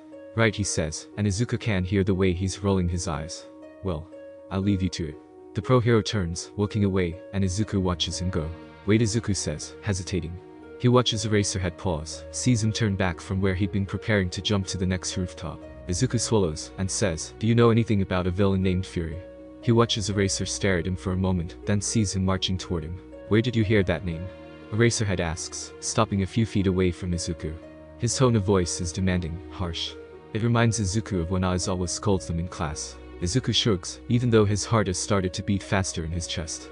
I heard it on the streets, he says, watching as Eraserhead stares him down, eyes barely visible through the slits in his goggles. Stay away from him and anyone who mentions him, Eraserhead orders. It's too dangerous. Izuku blinks, remembering the woman with the rabbit ears and the metal mask. She'd let him go. She'd seen my face, he remembers, his mouth going dry when he thinks about her hand on his wrist, and the way he was very nearly captured. His quirk can do many things, but it can't set him free if he can't kill himself, and nobody else will do the job for him. I think it's too late for that, Izuku whispers, and he sees Eraser's lips turn into a scowl. What did you do? Eraserhead asks, and he sounds so much like Aizawa the teacher in that moment that Izuku almost laughs. He doesn't though, just shrugs his shoulders. I don't know much right now, he says, not answering Aizawa's question. But I'll give you the information when I have a better idea of what's going on. I just said to stay away, Aizawa hisses. Fury and his men are not something you want to play around with. Izuku snorts. What are they going to do, kill me? He can't help himself, but the way Aizawa raises a hand to massage his temples does make him feel a little guilty. Yes, he grits out. Or worse. You're a child. Leave this to the pros. Izuku shrugs, looking away from him and back toward the view. I'll be careful. He swings his legs, his heels hitting the side of the building again. He hears Aizawa sigh, deep and long suffering. Here, he says, and Izuku glances up to see him pulling a small card out of one of his pockets, holding it out to him. I would rather you not get involved at all, but if you need to call for backup, my number is on there. Izuku reaches up, hesitant, and takes the card. He looks over it. It's simple, black text on white paper, and all it says is Eraserhead's hero name, his phone number, and the number of the agency he works with. Izuku sticks it in his hoodie pocket and looks back up at Eraserhead, who's just standing there, hands in his pockets as the wind whips the hair around his face. Thanks, Izuku says, and Aizawa nods, turning to face the edge of the roof, where Izuku's facing. Thank me by not dying, Aizawa replies, and Izuku knows that's one thing he won't be able to do. Izuku isn't exactly sure why he starts cutting himself outside of resetting, but he doesn't like to think too hard about it. He's learned that it's best not to press himself on these things. If he worries about why he gets anxious when he doesn't kill himself after a week or so since the last time, or why he presses his fingers into the bruises he accumulates at training, or why he starts to cut little lines into the skin just above his elbow, well, he panics. If he doesn't question them, doesn't make himself think about it, everything stays okay, stays calm. Izuku knows ignoring the issue probably isn't the best way of handling things, but it's working, so he tries not to stress himself out over it. He has to admit that it's a little pathetic, though, when instead of going to the roof or to the cafeteria or even to the teacher's lounge, he's spending today's lunch period locked in the bathroom, in a private stall. He doesn't have his knives with him, of course, he never brings them to class. But from his reading online, his private tabs with questions like quickest way to kill yourself and efficient and silent suicide methods, he's learned that a lot of people don't have knives like he does. They get by with things like safety razors, with the blades stolen from pencil sharpeners and craft blades they bought from the art store. Izuku has a blade that he bought from a drugstore. It's the kind for shaving, but he doesn't really have to shave, so he probably looks silly buying it. It's okay, though, because it's actually really nice for when he kills himself by bleeding out. It's much sharper than his knives, and the blade is so thin that it's bendable, so he can easily conceal it in a little pillbox that he keeps in the pockets of his uniform. It's his current way of ensuring he can kill himself quickly if he needs to, even though bleeding out in general is kind of slow. He's wanted to practice slicing his own throat, but every time he's gone to try, he's gotten nervous and decided not to. It's stupid, it's not like he hasn't slit his wrists before. It should be easy for him. That was when he'd first started to do this, the kind of cutting himself that doesn't kill him. He'd been frustrated at himself for not being willing to slit his throat, and he'd had his knives out already, and he'd done what he did that one time in the bathtub, cutting little non-lethal cuts into the flesh of his arm. That time, though, it hadn't been a warm-up to kill himself. He'd let the wound stay there for a few hours, then killed himself by getting into the bath and opening up his left arm. When he'd woken back up, they'd been healed, and he had an extra couple of hours to study for English, so he thinks that really, there was no harm done. The thing is, he keeps doing it. He keeps catching himself thinking about dying at times where it would make things harder, not easier. Like when he just walked home in the rain, and if he died, he'd probably have to walk home again. Or when he'd already sat through class and he wasn't going to make himself sit through it again, not when he'd understood everything the first time through. So he couldn't kill himself, fine. It's not like Izuku really wants the death part, specifically. There's just something intoxicating about the way his body feels in those last few moments before death, where he's running out of blood, or he's filled with adrenaline and falling from a height. He's read about how the body stops all pain moments before death, since there's no point in it anymore, and he thinks it's got to be something like that.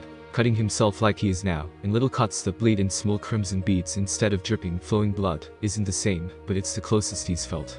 It's like a tiny piece of that relief he gets right before dying, a tiny amount of clarity and peace. He's started using it as a substitute, and he figures it's technically better for him, right?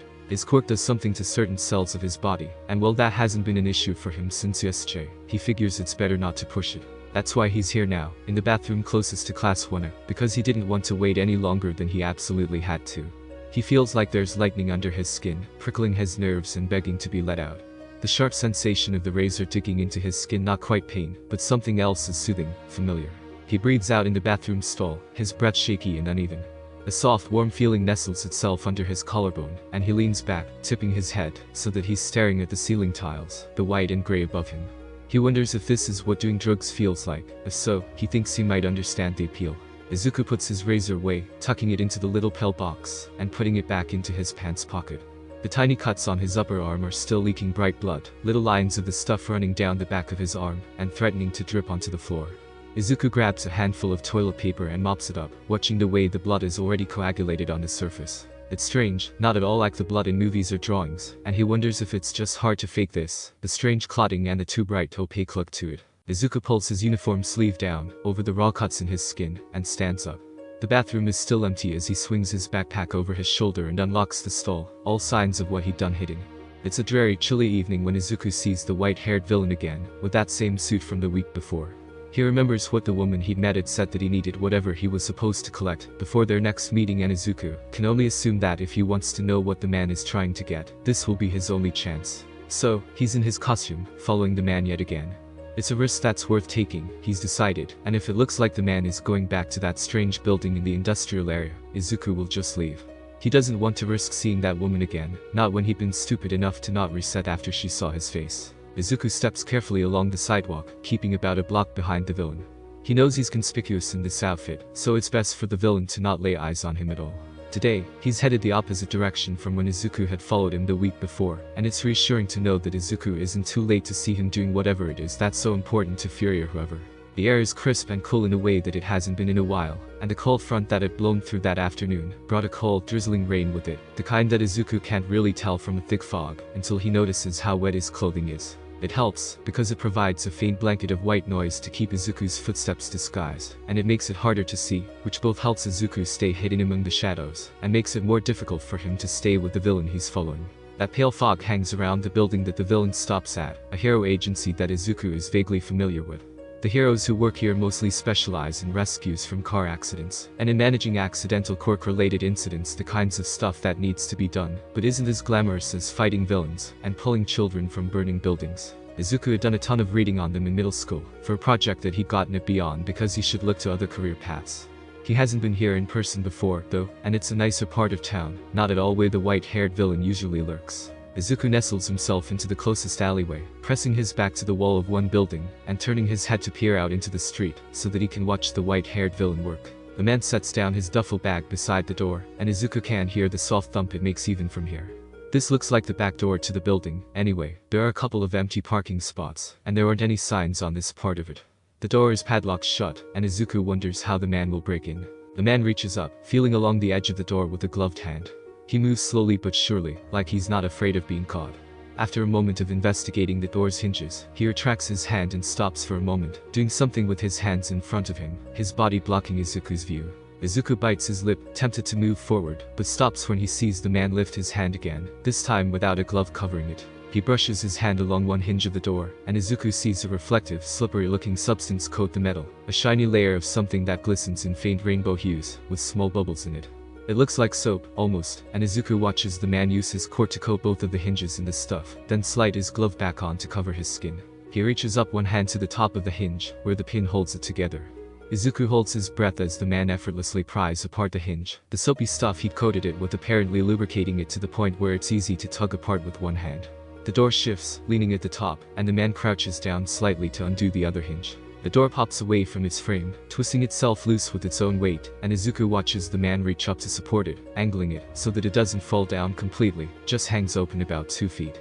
It's silent, nearly completely, and Izuku is struck by the fact that this may not be the first hero agency this man has broken into. He watches the man pick up his duffel bag and slip into the darkness inside the building, disappearing into the darkness.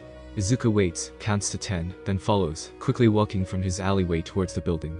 He listens around, the sound of his heart pumping in his ears as he slips inside, ducking to the side, so his shadow won't be in the doorway, while he waits for his eyes to adjust to the darkness. When his eyes adjust, Izuku sees a table covered with papers with a few chairs around it, a fridge in the back of the room, and a door leading out of the room, a jar with a thin cast of pale light spilling down the hallway. The doorway is next to the fridge, which has a big calendar on it, and a piece of paper that reads "Label your food" underlined 4 times in thick bold marker.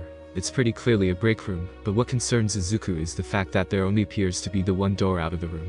It'll be hard for him to keep himself hidden this way. He presses on anyway, sliding his boots against the tile, so that he doesn't make footsteps as he moves forward. He slides into the hallway easily, and he can see that there are multiple offices branching off from the hall, each with a plexiglass window, a nameplate, and a door. Most of them are dark, with the doors closed, but the first one on the left has a cool, pale light filtering through the window. Izuku presses himself to the thin sliver of wall between the door he'd just come through and the window, and tilts his head to look into the office. He can't see much, but he can see computer screen, the source of the light, and the silhouette of the villain he'd followed into the place. The edges of the man's bleached white hair glow with the illumination from the screen, and Izuku can see that he's downloading files, the file explorer on the computer open. Izuku strains, squinting his eyes, but he can't read the text on the screen to see what the man is downloading. He watches the progress bar, a green line, grow closer and closer to the end, but he doesn't move until it flashes green twice, and the man moves, reaching to a box that must be the computer itself, and yanking out a flash drive, a thin black rectangle. Izuku doesn't hesitate, ducking out from his hiding spot and dashing down the short distance to the door. He moves as quickly as he can without making noise, tucking himself back into that same alleyway he'd watched from as the man broke into the agency. He doesn't wait pressed against the wall, this time, instead jumping up and curling his fingers around the brick surrounding a closed window on the side of the building. The brick is cool and damp, and it digs into the skin of his fingers as he hauls himself up, quickly pulling his legs up so that he can stand on the windowsill. He reaches up to the next story's windowsill, cursing mentally when his fingers slip for just the briefest moment before he manages to catch himself, one arm swinging to the side. Falling now would be disastrous. Not only would it make noise, but it wouldn't kill him. Thankfully, Izuku manages to drag himself onto the angled, shingled roof of the building, a little two-story thing. He watches, pressed to the damp red shingles, as the man slides the door back into its place, carefully replacing the pins that hold the hinges in place. He doesn't seem to be rushing, and Izuku can see a small smile on the man's face as he steps away, turning and picking up his bag before walking away from the building. Izuku watches him go, not daring to follow him lest he meet with that woman again. "I'm going to die," Ashido moans from where she's face down on the floor of the gym, her cheek against the mat. "No, you're hacking, not," Koch-chan hisses from above her, poking her side with his sneakered foot.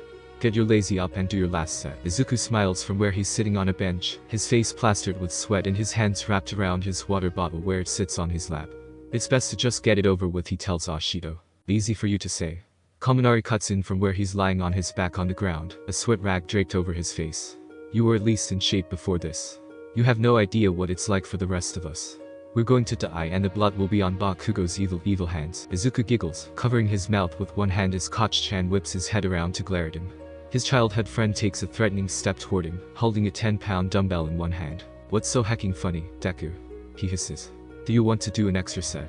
He points at the dumbbell as he starts doing bicep curls aggressively, and Izuku just laughs harder, shaking his head and leaning forward, as he tries to contain his fit of giggles. "Give me that," Kirishima says, walking over and hip-checking Koch-chan with a grin. "You gonna blow it up if you keep doing that without gloves on." "No, I hacking won't." Koch-chan snarls, dropping the dumbbell into Kirishima's waiting hand and stomping away, explosions crackling from his palms. He stops a short distance away, lobbing a particularly large explosion at a rubber training dummy. Izuku winces in sympathy for the poor thing. It's already burned and blackened in places from being Koch-chan's outlet for his sweat. Koch-chan whirls around and points at Ashido, as soon as he's done burning the extra nitroglycerin off of his palms. "Pinky, get up and do your last set, or I'll hacking kill you." He starts marching towards her, and Izuku watches with amusement as Ashido quickly sits up, pulling herself to her feet and raising her hands in surrender. I'm going," she says, smiling and shaking her head. Kirishima offers the dumbbell to her, and she takes it with a nervous look on her face, and starts doing bicep curls that make her arms shake the tiniest bit. "Keep your elbow down," Koch-chan says, demonstrating with a bend of his arm. "It's hecking cheating if you use your shoulder." The in Ashido sighs, fixing her form and continuing. Koch-chan stands, watching her. Izuku can see the array of the various weights of dumbbells he picked out for all of them, lined up from lightest to heaviest. "Did Bakugo do sports in middle school?" Uraraka asks, and Izuku looks up to see her standing behind him, screwing the lid back on her water bottle. "I don't think so," Izuku replies, turning back to watch Koch-chan snap and poke at Ashido until she got her form right and switched to the next arm. "He's just always wanted to be a hero. He's so dedicated," Uraraka says. "I thought that, with a quirk like his, he wouldn't need to," Izuku hums. "I think a lot of people would think that," he answers, leaning forward so his elbows rest on his knees. But Koch-chan's never been satisfied with how he is now. He wants to be number one, so you think really highly of him, huh? Izuku looks up at Uraraka, sees her smiling. "Yeah, I guess," he replies, and she just nods, a knowing look on her face. "I think that's amazing in its own way, especially given how mean he was to you at the start of the school year." She tips her head to the side slightly, smiles wide at him. Izuku laughs nervously. "Yeah, if only she knew," he thinks. "I wonder what she'd think if she knew." "Why knives?" Aizawa asks, watches Izuku adjust his grip on the rubber training knives that Aizawa had given him. Izuku shrugs, feeling heat on his face. I just think they're easy to carry and conceal, he answers, avoiding Aizawa's gaze and praying that Aizawa isn't making the connection between him and his vigilante self. When Aizawa had asked him what weapon he wanted to learn to use, Izuku had chosen knives before he'd even considered the fact that it might link him to his other identity. Aizawa grunts. You're not wrong, although the main issue with knives is that they're easy to use against you, if the enemy gets their hands on them. He looks down at the rubber knife in his own hand, and Izuku watches as he flips it, catching it neatly by the handle. He looks at Izuku out of the sides of his eyes. That's why I'll train you to fight against someone with a knife as well, Aizawa says, meeting his gaze. Izuku nods. Right, he answers, holding the knives like he would hold his normal knife when he was on patrol. Aizawa watches him, and Izuku has to swallow down a burst of anxiety. I'm not the only one who uses knives, he reassures himself. This won't give me away. Come at me, Aizawa says, standing with his hands at his sides. He's wearing his hero outfit minus the capture scarf and goggles, and Izuku nods, settling down into a fighting stance before dashing forward, using the techniques Aizawa had already shown him, as he stabs forward with the knife. Aizawa dodges out of the way, twisting his torso to the side of the knife. Good, he says, sounding surprised. Have you used knives before? Izuku nods before he can help himself. I watch a lot of videos, he says, stepping back into a fighting stance. Some of them have weapons, so I practice with chopsticks. It's not totally a lie, but he hasn't used that method in a good while. Nowadays, he just goes out and fights with his knives until he survives the encounter. Aizawa raises an eyebrow at him. That's creative, he says, and his face is so blank that Izuku can't tell if he's making a joke or not. What you're doing works fine if you're the only one with a knife, but if both you and the person you're fighting have knives, you want to go for the hands first. Aizawa holds his hand out, the knife gripped in it. Even a completely untrained person can do damage with a knife. Going for the hands will keep you at a distance and will allow you to disarm your opponent. Even if they have more knives, they can't use them against you if their hands are badly damaged. Izuku nods, taking a step back so that he's at more of a range he stands at when throwing a kick. I should stay back, right? Aizawa nods, moving into a fighting stance of his own. You'll actually want to put a little bit more distance between you and your opponent, he says, sliding back about another foot. Even a short knife gives you a little bit more reach. Aizawa demonstrates by swiping the knife in the air, the motion easily brushing past Izuku's hands. Okay, Izuku says, nodding. Aizawa tilts his head slightly. How's your wrist? Izuku follows his gaze to where the bruise, yellowing and nearly healed, is showing where his hoodie sleeve has fallen down. It's a lot better. Izuku says, giving his teacher a smile. Good, Aizawa says, nodding. We're both going to end up with a lot of bruises from this, so I need you to let me know if you need a break. Izuku swallows and nods. Izuku opens the door to the hardware store, pushing open the glass door, and hearing the soft chime of the bell as he steps inside. The temperature inside is just the same as outside, cool and pleasant. He glances at the counter, where Miura is usually waiting, but she isn't there, and the stool is empty. He looks around, listening, and sure enough, he hears the sounds of chatter from one of the aisles. Miura steps out, carrying a toolbox still in its packaging. She spots Izuku immediately, her low pigtails shifting on her shoulders as she turns to greet him. Oh, Midoriya. She smiles, tilting her head slightly. I'll be right with you, I just need to get this ring up for her. She jerks her head back, gesturing as a familiar face steps out from behind the shelf. It's Avenging Angel, that new pro hero that Izuku had seen as Ace a few weeks ago. Her hair is in the same braid as before, and she's wearing what must be her hero outfit. She blinks, looking at Izuku, then smiles politely. Midoriya, was it? She asks, putting one finger to her chin. In front of her, Miura walks over and sets the toolbox on the counter. Yes, Izuku replies, feeling a little heat rise in his cheeks. Have we met before? She asks, tilting her head slightly. Izuku feels his stomach drop, and he barely catches the way Miura eyes him worriedly. I'm getting deja vu. I don't think so, he bites his lip. Maybe your name would ring a bell. Oh? She nods. I'm Ren Yamuchi. I work at a cafe a little ways north of here, maybe you've stopped by. Izuku shakes his head, thankful that she doesn't seem to have made the connection between him and Ace. It's odd, though, that she's lying about her job. It's not completely abnormal for underground heroes to hide their civilian identities, but Izuku has a hard time piecing together why she's lying in this situation specifically. Behind the counter, Miura hums. I've got you all ready to go, Yamuchi. Miura chirps, and Yamuchi starts, taking a few steps away from Izuku and towards the counter. Izuku lets out a breath he hadn't realized he'd been holding, and he busies himself by pretending to look at a display of plumbing supplies, a mixture of copper, plastic and lead pipes. Izuku frowns, rereading the label. He wonders why they sell those, given that lead is toxic. Thank you, Miura. Yamuchi says, and Izuku turns to see her lifting the toolbox off of the counter. I'll be back, she says, and Izuku watches the way Miura nods, a polite smile on her lips. Miura keeps her eyes glued to Yamauchi as she walks out, not looking away until the glass door shuts, and the bell hanging at the top of it chimes. Miura turns her gaze over to Izuku, her face looking serious under her glasses. "You were afraid of her," she says, almost whispering, and Izuku feels a shiver go down his spine. "No, I wasn't," he replies, shaking his head. You recognized her," Miura says, then sighs. "I won't press. What can I help you with today?" She steps back out from behind the counter, her usual apron tied on top of a mustard yellow long-sleeved shirt and a pair of dark jeans. Izuku bites at his lower lip, peeling off a thin piece of dead skin there. "Do you sell guns?" he asks, watching as Miura blinks, tilting her head to the side slightly. "No," she answers. "Just ammunition." "I don't have a license to sell firearms," she says, watching him. "Are the knives not enough?" Izuku shrugs, looking down at the floor, scuffed and worn as it is. "No, I thought it'd be nice to have something else, as backup." He's not sure why, but Miura is acting differently, and he doesn't like it.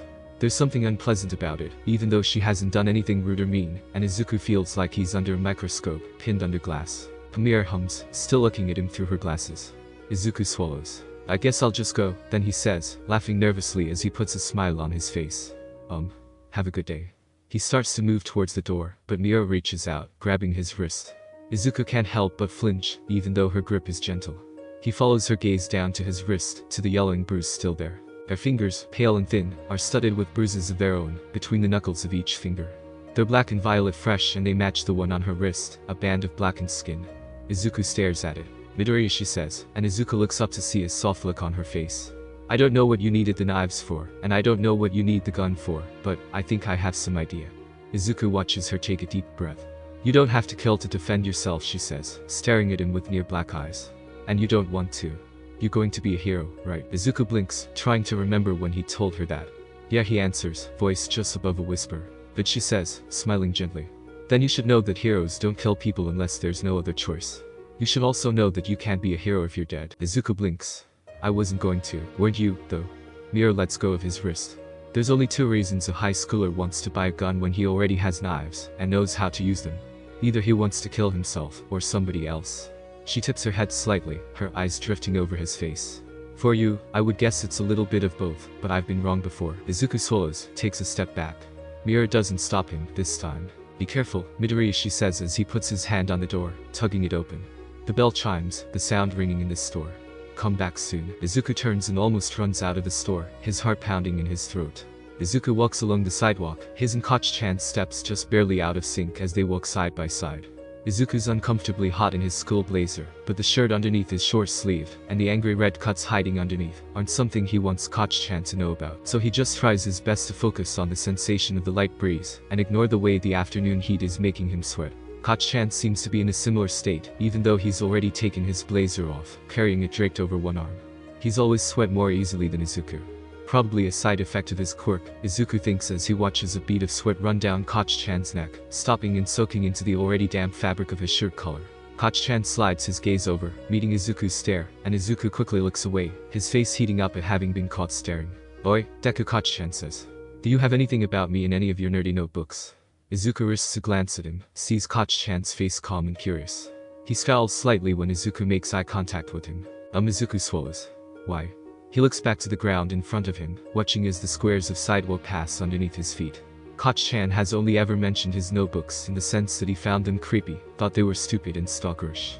Izuku isn't sure he wants to hear how Koch-chan will react to Izuku having analyses on him. "I thought it'd be pretty damn convenient to have your nerd about my fighting style," Koch-chan says, voice rising slightly. "It's hecking fine if you don't." "I do," Izuku replies, twisting his fingers nervously around the straps of his backpack. I thought you thought they were creepy, so I haven't shown you, but I have a lot of stuff about you, yeah?" Koch-chan says, and Izuku sees the way he smiles, his face almost devious. "That's hecking awesome," he says, chuckling low under his breath. "I'm going to hecking destroy all of those extras at the sports festival." "Right," Izuku replies, shaking his head with a smile. "Most of them are in my notebooks at home, though." "And?" Koch-chan snorts. "Bring him to school tomorrow." Izuku looks at him. "You know I'm on book 15 now, right?" Koch-chan blinks, then narrows his eyes. "God, Deku, you such a hecking nerd," he spits, kicking at the ground. "Whatever. You can bring one or two, I guess. Just pick your best ones. You could come over this weekend," Izuku whispers before he can think too hard about it. He doesn't look up at Koch-chan, keeping his gaze fixed on the ground, but he can still see Koch-chan's shock out of the corner of his eyes. Mom would love to have you. I haven't been over since we were 6, Deku-chan says, and Izuku folds his arms over his chest, hugging himself. Your mom probably hecking hates me. Izuku shakes his head. She doesn't, he answers. Why the hell not? Koch-chan snarls, and Izuku can hear his footsteps get louder as he starts stomping. After all that I did to you. She doesn't know, Izuku replies, curling his fingers around his arms, squeezing tight into the cuts under his uniform. He doesn't look at Koch-chan, and he doesn't breathe. What? Koch-chan hisses. You didn't hecking say anything. No, Izuku whispers. I didn't. I treated you like the thing beneath my shoes for 10 hecking years, and you didn't tell your mom. Koch-chan sounds horrified, and Izuku glances over to see the absolutely wrecked look on his face. His nose is wrinkled and his brows are furrowed, like they would be if he was going to snarl in anger, but his lips are open, and his eyes are full of something that Izuku doesn't recognize. Izuku realizes they've stopped walking, and he takes a step back, staring wide-eyed at Koch-chan. I didn't want to worry her, Izuku says. And I didn't want you to get in trouble. It's the truth, and maybe that's why it hurts so bad when a pained look crosses Koch-chan's face. I told you to kill yourself, Koch-chan whispers, and you didn't want to get me in trouble. Let's not fight, Izuku pleads, and he can feel himself tearing up. I don't want to talk about that, he says, swallowing around the lump in his throat, because how could he possibly explain to Koch-chan? What could he tell him? Not just, I thought about it, not just I considered it, but I did it. I killed myself the day you told me to, and I kill myself at least once a week, and sometimes it isn't just because I have to. How could Izuku do that to him? Koch-chan's brows furrow even more, and Izuku can see the way there are tears in his eyes, too, and Izuku hates it. Koch-chan lifts a hand, reaches like he's going to touch Izuku's face, but Izuku flinches back. He can't help it, he's buzzing with anxiety and some kind of deep unstable upset that makes him want to bury his face in a pillow and scream. Koch-chan jerks back, then drops his hand. Is it? Koch-chan swallows. Is it really hecking okay for me to come over this weekend? He looks confused, like he's looking past Izuku and not at him. Yeah, Izuku says, rubbing his arm with one hand. I'd like it, if you did. Okay, Koch-chan says, sighing and looking Izuku over. You okay, Deku? Izuku blinks, surprise, then nods. Yeah. Are you? Koch-chan snorts, then starts walking again. Don't worry about me, trash Deku. I'm hecking great. Izuku smiles at that and follows Koch-chan, wiping his eyes on his sleeve. It's raining when Izuku sees the white-haired villain again, the kind of rain that drowns out the normal sounds of the city, and fills the air with a steady rhythm, and coats the ground in a thin layer of standing water. Izuku's already soaked through by the time he spots the villain, and he's got his hoodie pulled up to cover his hair in the hopes that it'll stop the dye from washing out in the rain. The white-haired villain doesn't seem to be faring well, either. His white hair is plastered to his head, and he's wearing a thin, clear plastic poncho over his suit. It looks kind of hilarious, honestly, and Izuku can see that he has another one wrapped over his usual duffel bag. He's practically jogging through the city, his footsteps making little splashes each time he takes a step, and with all of the noise he's making, it's almost too easy for Izuku to follow him, so long as he's willing to get wet. He's just thankful that his boots are waterproof. Izuku watches as the man stops outside of a boutique, a little store that's long since closed for the night. Izuku can see pretty blue and yellow sundresses on the mannequins being displayed, and the awning that protects the entryway from the pouring rain is where the man stops. Izuku thinks, for a moment, that that's the only reason the man has stopped, but just as Izuku scales the fire escape on the building next door, he sees a car pull up to the curb, a sleek black thing with its brights on, setting the rain in front of it ablaze with yellow-white light. Izuku tries to catch a glimpse of who's inside, but all he can see are heavily tinted windows. The front passenger door opens, and Izuku feels his mouth dry up with the first thing out of the door is a pair of metal rabbit ears, attached to a headband that disappears into sleek black hair. The woman from before steps out of the car, her back to Izuku. She's wearing a heavy olive trench coat over the rest of her clothes, and she steps up onto the curb with those same metal platform boots, her feet well above the water on the ground. Leadfoot, the man gasps, blinking. I didn't think you were the one who was meeting me here. Leadfoot, apparently, tips her head slightly to the side as she steps under the awning. I would rather not be the one to deal with you, Mr. Clean, she sighs, but plans have changed. Fury wanted me to deliver your next mission to you personally. Izuku watches as she reaches into her coat and pulls out a small rectangular piece of plastic. It's a flash drive, Izuku notes absently. Mr. Clean takes it with a shaking hand. Is it? He shakes his head. Am I on the diplomatic team? He stares at the flash drive. Clean, putting you on the diplomatic team would be asking to get screwed over. Leadfoot sighs, tipping her head back just enough for Izuku to see the top edge of her metal mask. No, you're doing recon on the other guys. He whips his head up, looking at her. That's practically suicide, he spits. And you know it. Leadfoot shrugs. I wanted to do it myself, she says, sounding bored, but Fury needs me for the diplomatic team, since Mouse is out of commission. Clean crouches down, unzipping his duffel bag. Izuku can see black plastic inside, probably to protect the contents from the rain. What happened to Mousy? He asks, not taking his eyes off of Leadfoot as he places the flash drive in some interior pocket. Very happened to her, Leadfoot says with a shrug.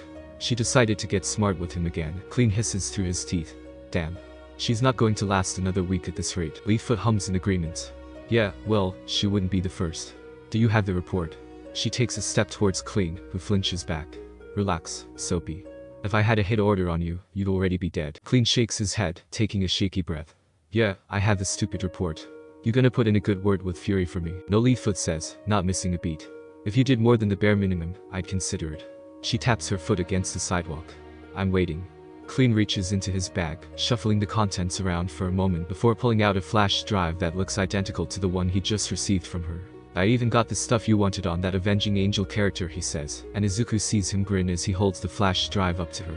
That's something more than the bare minimum, yeah. Leadfoot pauses, then takes the flash drive from him, placing it into her pocket, and leaving her hands there with it. It is, she answers, her voice softer. If you survive your next mission, I'll make sure you get what you want. Clean rolls his eyes. Yeah, if I survive. What an amazing gift. Don't get snarky, she snaps back, and Clean flinches. We're done here.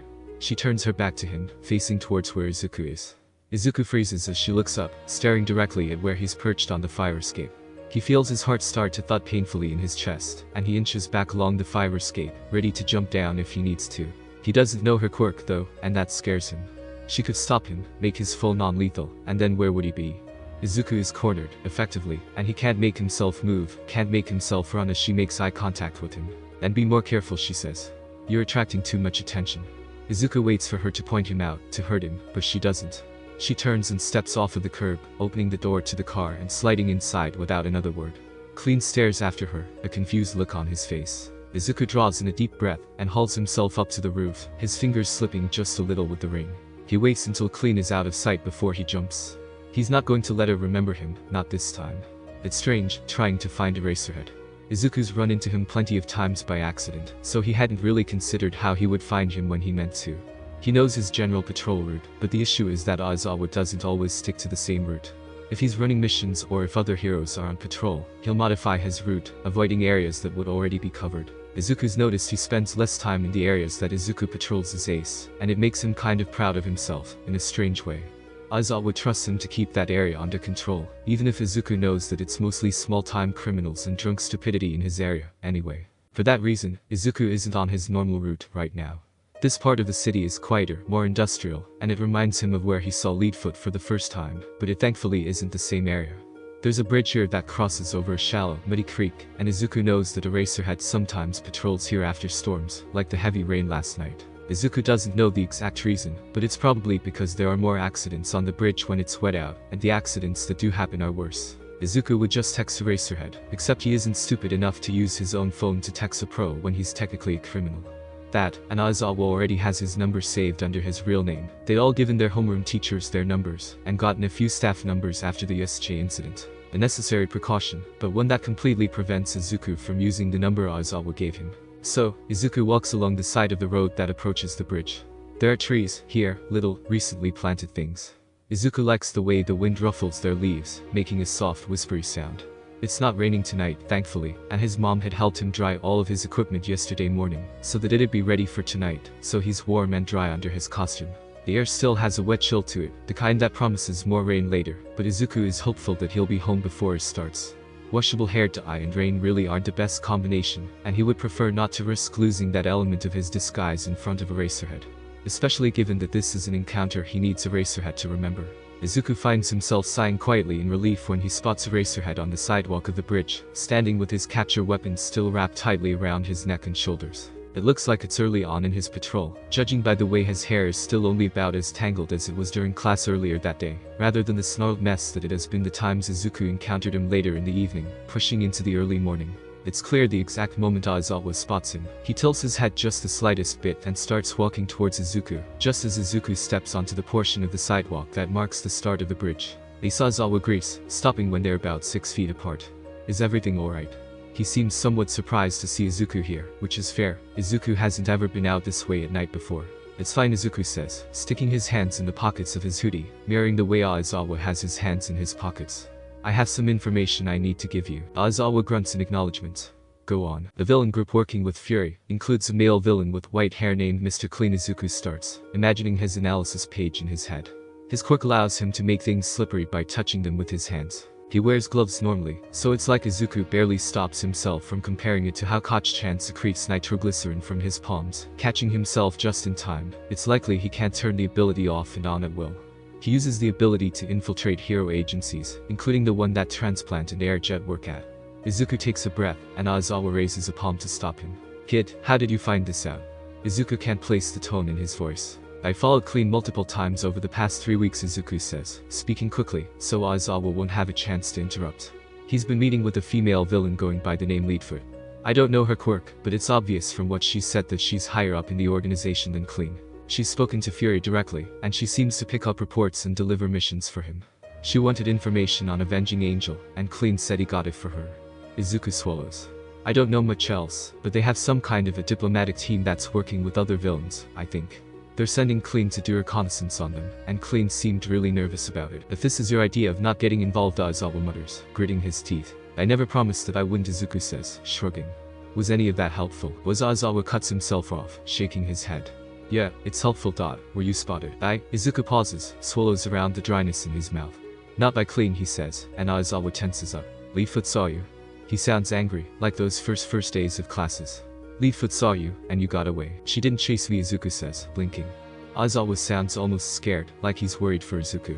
It's strange, because Izuku thought he'd just be angry at him for getting caught, but there's something else in Aizawa's tone. Leadfoot has killed over 24 officers, and about half as many civilian witnesses, since she started showing up around 10 months ago, Aizawa says, voice low. We've kept news of her from reaching the media because she kills every witness she can get her hands on.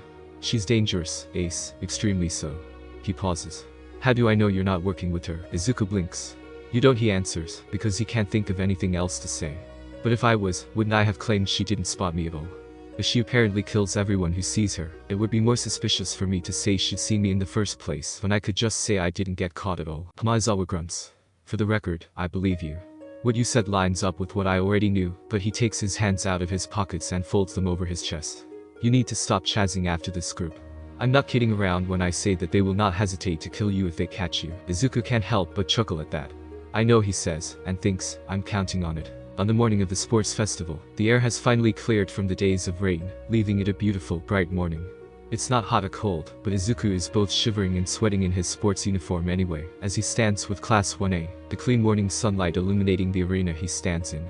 The fine gravel under his feet, almost sand, really crunches the tiniest bit as he shifts back and forth anxiously. He can tell he isn't the only one whose nerves are getting to them. Beside him, Uraraka keeps swallowing, and Iida is clenching and unclenching his fists, over and over again. Izuku watches as Midnight takes the stage, a microphone in hand. Welcome, everyone, to UA's annual sports festival. Midnight smiles, extending a hand to the audience and to the students lined up with their classes. Despite the supposedly limited audience, there's enough people to make a heavy roar of applause that makes a bead of sweat roll down Izuku's face as he bites at his lower lip. They've been preparing for this for so long, and it's so important. Izuku needs a good work study and a good reputation his first year, if he wants to try and make it as the first legally quirkless hero. No agency will take him if his record isn't spotless, and he isn't so optimistic to think he'll get a work study if he doesn't place at least in the top 3. He's not really listening as Midnight talks about the history of the event, announces the 3rd years and the 2nd years. It's probably rude of him, but Izuku focuses on his breathing instead, tapping his fingers against the outside of his thighs in time to his heartbeat. I can't waste my energy being anxious, he tells himself.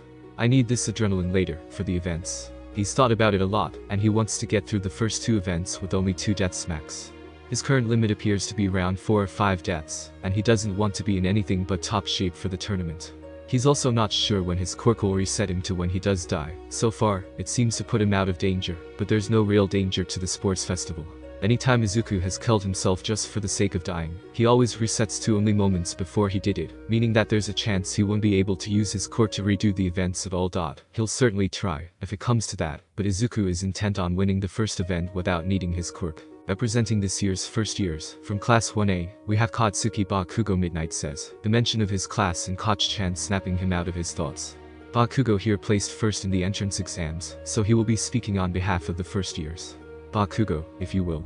Midnight gestures and Izuku watches Koch-chan scowl, stomping his way up onto the stage. Izuku bites his lip, thinking of the speeches from the second and third years that he'd admittedly ignored.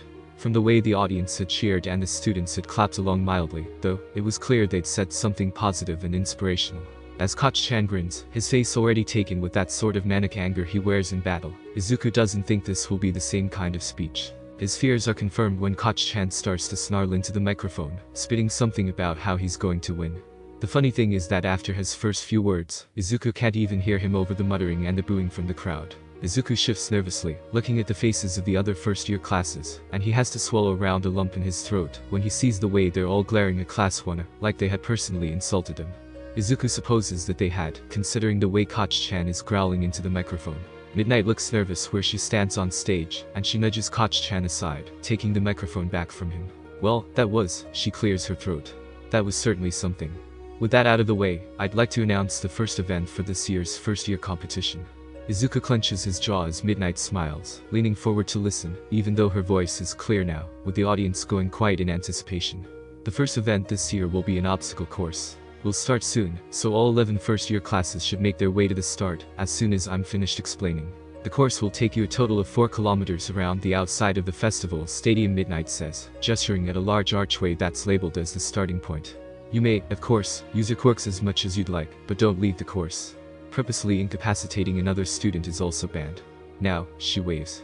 Go line up at the start. Izuku follows with the rest of his class as they make their way, walking quickly, toward the large corridor that marks the entrance to the obstacle course. It's closed off, blocking Izuku's view of whatever the course actually contains, but he's not surprised by it.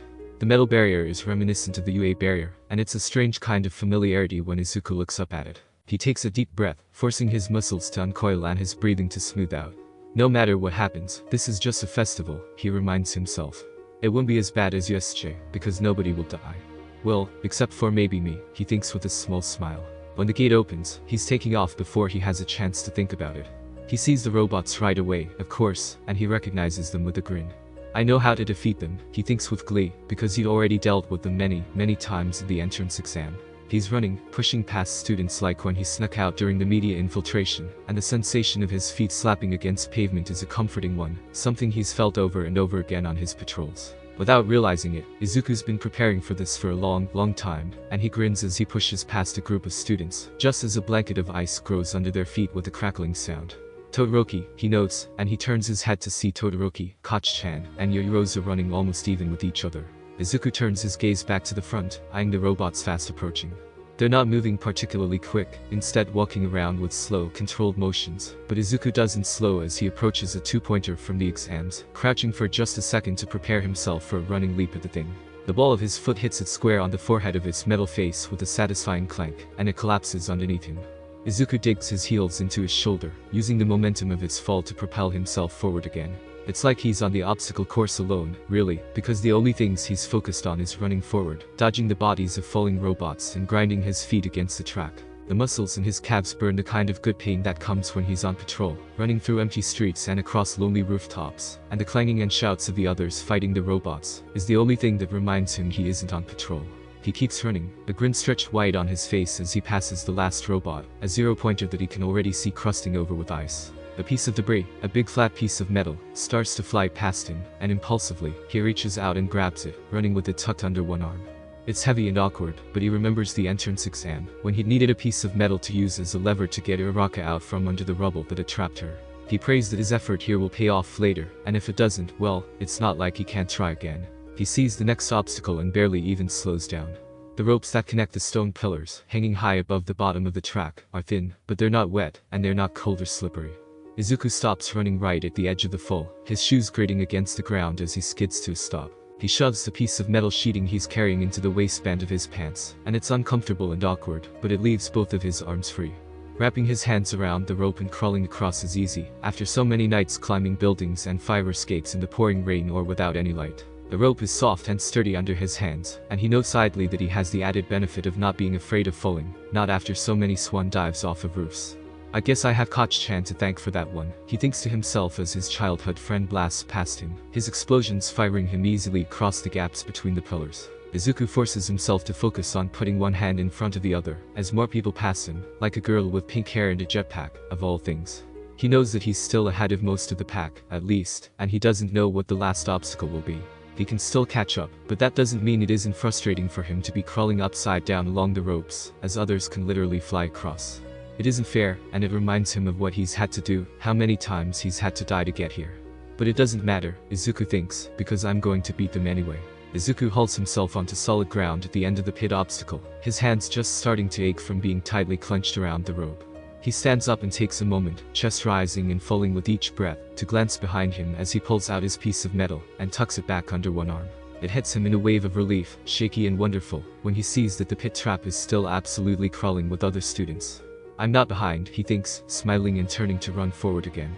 I'm ahead. He sees the empty field up ahead, and for just a moment, he's confused. Then he sees the sign, bright and happy, that says warning. Mines. In all caps. Up ahead, he can see Todoroki and Koch-chan, neck and neck as they make their way across the minefield, awkwardly picking their way through the lumps of loose soil.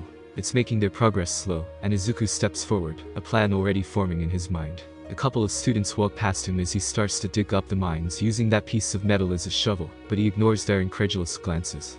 He sees one of the mines go off as a student misjudges a step, and a bright pink explosion gives him hope that this will work instead of just killing him and making him restart the whole race. The mines are packed fairly densely, and the soil that covers them is loose and damp, probably from the rain that past week. Izuku's fingers become coated in a layer of damp earth, a crumbly, sandy brown substance that smells like pine trees and clean water. His stack of mines, still with earth clinging to each one, grows higher, and he decides that it's done when it starts taking him longer than he's comfortable with for him to find a mine he hasn't dug up yet. He takes the sheet of metal, holding it in front of him with both hands, and takes a deep breath before slamming it down onto the mines, jumping on top of it as quickly as he can manage. The force of the blast is nothing compared to the noise, and it reminds Izuku of that battle training exercise with Koch-chan on the second day of school.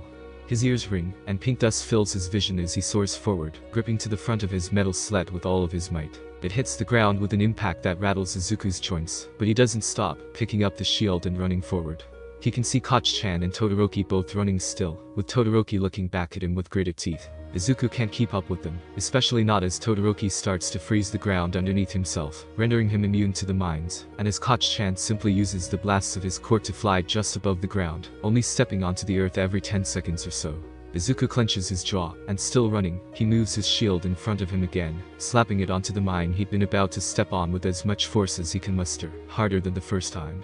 It works, and Izuku hears a cascade of explosions from all around him, as he loses his grip on the shield, flying through the air like he'd been shot out of a rocket. His hands flail uselessly beside him as he instinctively reaches out to try and catch himself on something, but feels only air. It's kind of like jumping from a roof, except he doesn't know what's coming at the end. When he hits the ground, he hears a loud cheer that he knows can only mean one thing, but he still doesn't believe it until he pushes himself up onto his knees, looking back to see the finish line a few feet behind him, just as he sees Todoroki leap across it with a dark look on his face and beads of sweat on his forehead, his hair damp and sticking to his skin. Izuku stares, still dazed as Koch-chan barrels across the finish line, too. Izuku stands up, then, staring out at the track, feeling other people brushed by as they run across the line. It feels like more and more people run through every second, and he doesn't move until he feels a hand on his arm, tugging him. Deku, did you really finish first? It's Uraraka, her face red from exertion and her mouth in a wide grin. You're amazing. Come on, let's go sit for the results. I think we're both moving to the next round for sure, though. She tugs on his arm, and he blinks, snapping out of his daze. His stomach feels like it's filled with something carbonated, and he smiles wide. I got first. He chirps as Uraraka leads him to the area in front of the stage, with the results projecting onto the screen, and names being added as more students finish. Uraraka giggles. You did. You got first place. Uraraka squeezes him in a crushing, sweaty hug, as they stop walking standing in front of the stage. I knew we'd both get through. Her voice is warm and happy as she lets him go, still leaning slightly on his arm as Midnight walks onto the stage. Alright, everyone. I'm going to go ahead and deliver the results as well as some information on the next event, and then we'll have a short break. She clicks a button on a small remote in her hand, and the screen behind her shifts, showing only some of the places. Izuku sees his name at the top, next to the number 1, and his smile is so white it stings his cheeks. The first 42 students to finish the race will move on to round 2. The second round will be a cavalry battle, with the goal of obtaining headbands from other students to rack up the most points. Points will be assigned starting at 5 points for the 42nd place, increasing by 5 per place up until the 2nd place. Midnight smiles. The first place student will be the exception, and will be worth 10 million points. She clicks a button, and the point values appear by their names. Izuku sees his name, with 10 million points, just above Todoroki with 205. Izuku blinks, not processing it for a moment. 10 million. Uraraka breathes next to him, her voice filled with awe and surprise. Everyone is going to target you. I'll explain more, including how teams will be selected, after a 10-minute break. Take this time to use the bathroom, rehydrate, and change into a new uniform if yours was damaged during the first portion. Anyone who needs first aid should go to the white and red tent located in the northwest corner of the stadium. I'll see you in 10. Midnight grins, flicking off the microphone, and Izuku swallows around the huge lump in his throat. I'm going to go use the restroom, Izuku whispers, turning and walking away without waiting for Uraraka's response. He isn't even sure she hears him. Izuku walks, legs stiff and steps uneven, towards the bathroom. He ignores the way he can still hear the murmur of his friends, can still make out the buzz of the audience. He listens to the drum of his heart in his ears, a steady beat that his thoughts match. 10 million points. 10 million points. 10 million points. Izuku tries to match his steps to his heartbeat, too, but it's too fast. He slips into the bathroom, the one for students competing in the competition. It smells like lemon-scented cleaner and antibacterial soap, and it's silent except for the steady drip of water from one of the sink faucets. Izuku stops in front of that sink and turns the knob, shutting the water off the rest of the way, then looks in the mirror, at his face. He's pale and sweating, and there are little pink scuff marks on his cheek and shoulder, probably from the mines. He reaches a hand up to wipe his cheek off, but when he sees the way his fingers are shaking, hard, and he decides against it, instead dropping his hand to grip tight against the surface of the sink. The thing is, Izuku could have made it through a cavalry battle, under normal circumstances. He could have formed a team with the right people, could have done his best and worked hard, and he probably would have been able to get to the third round. If he had a quirk, one that his friends knew about anyway, he could have scrounged up a team that would have sided with him and fought to win.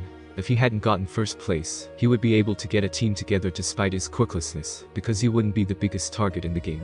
But now, with his 10 million points and his quirklessness, he's just a big, useless liability.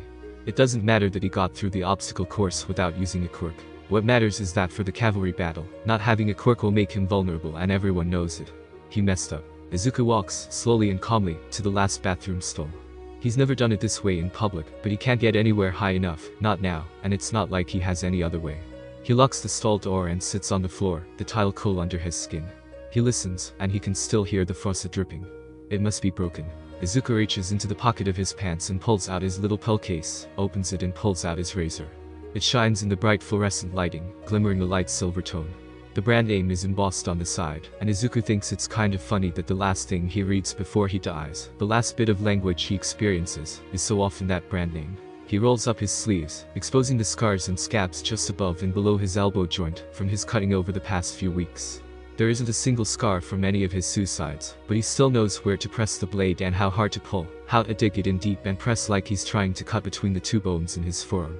He does his right wrist first. He'd learned a while back he can bleed out more quickly, this way.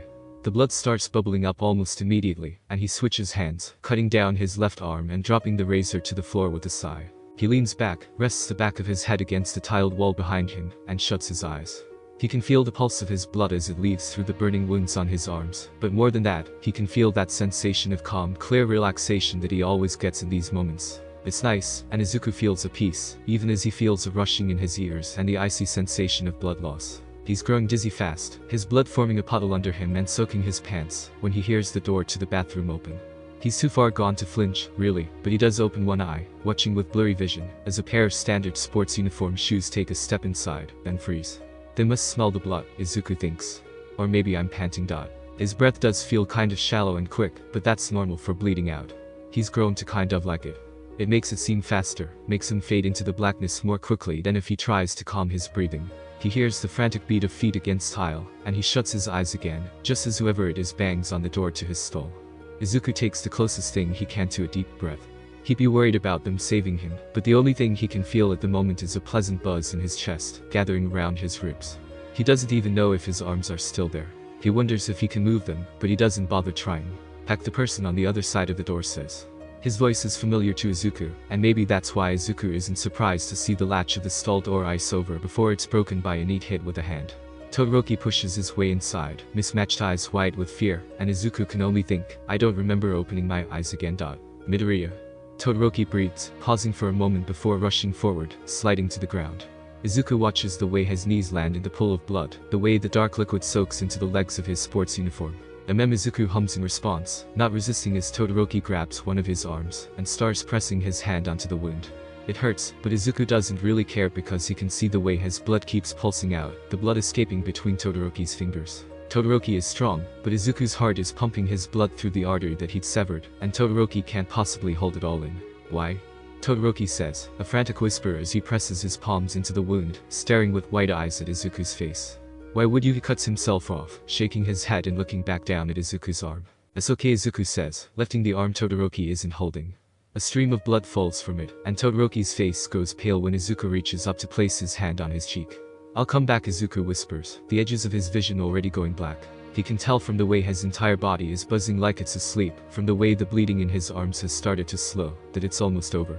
That he's beyond saving. He can't hear what Todoroki says next as his eyes slip shut, but he sees the desperate look on his face, the beating of tears and mismatched eyes, and Izuku finds himself so grateful that others don't remember these pieces of time. His quirk undoes. Izuku blinks awake in front of the barrier that blocks the obstacle course, and he's confused for a second, because wasn't he with Todoroki?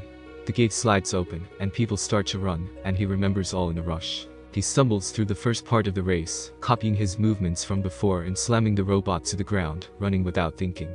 It's all a blur, fading into the background in his mind because he just can't get the image of Todoroki's face out of his head.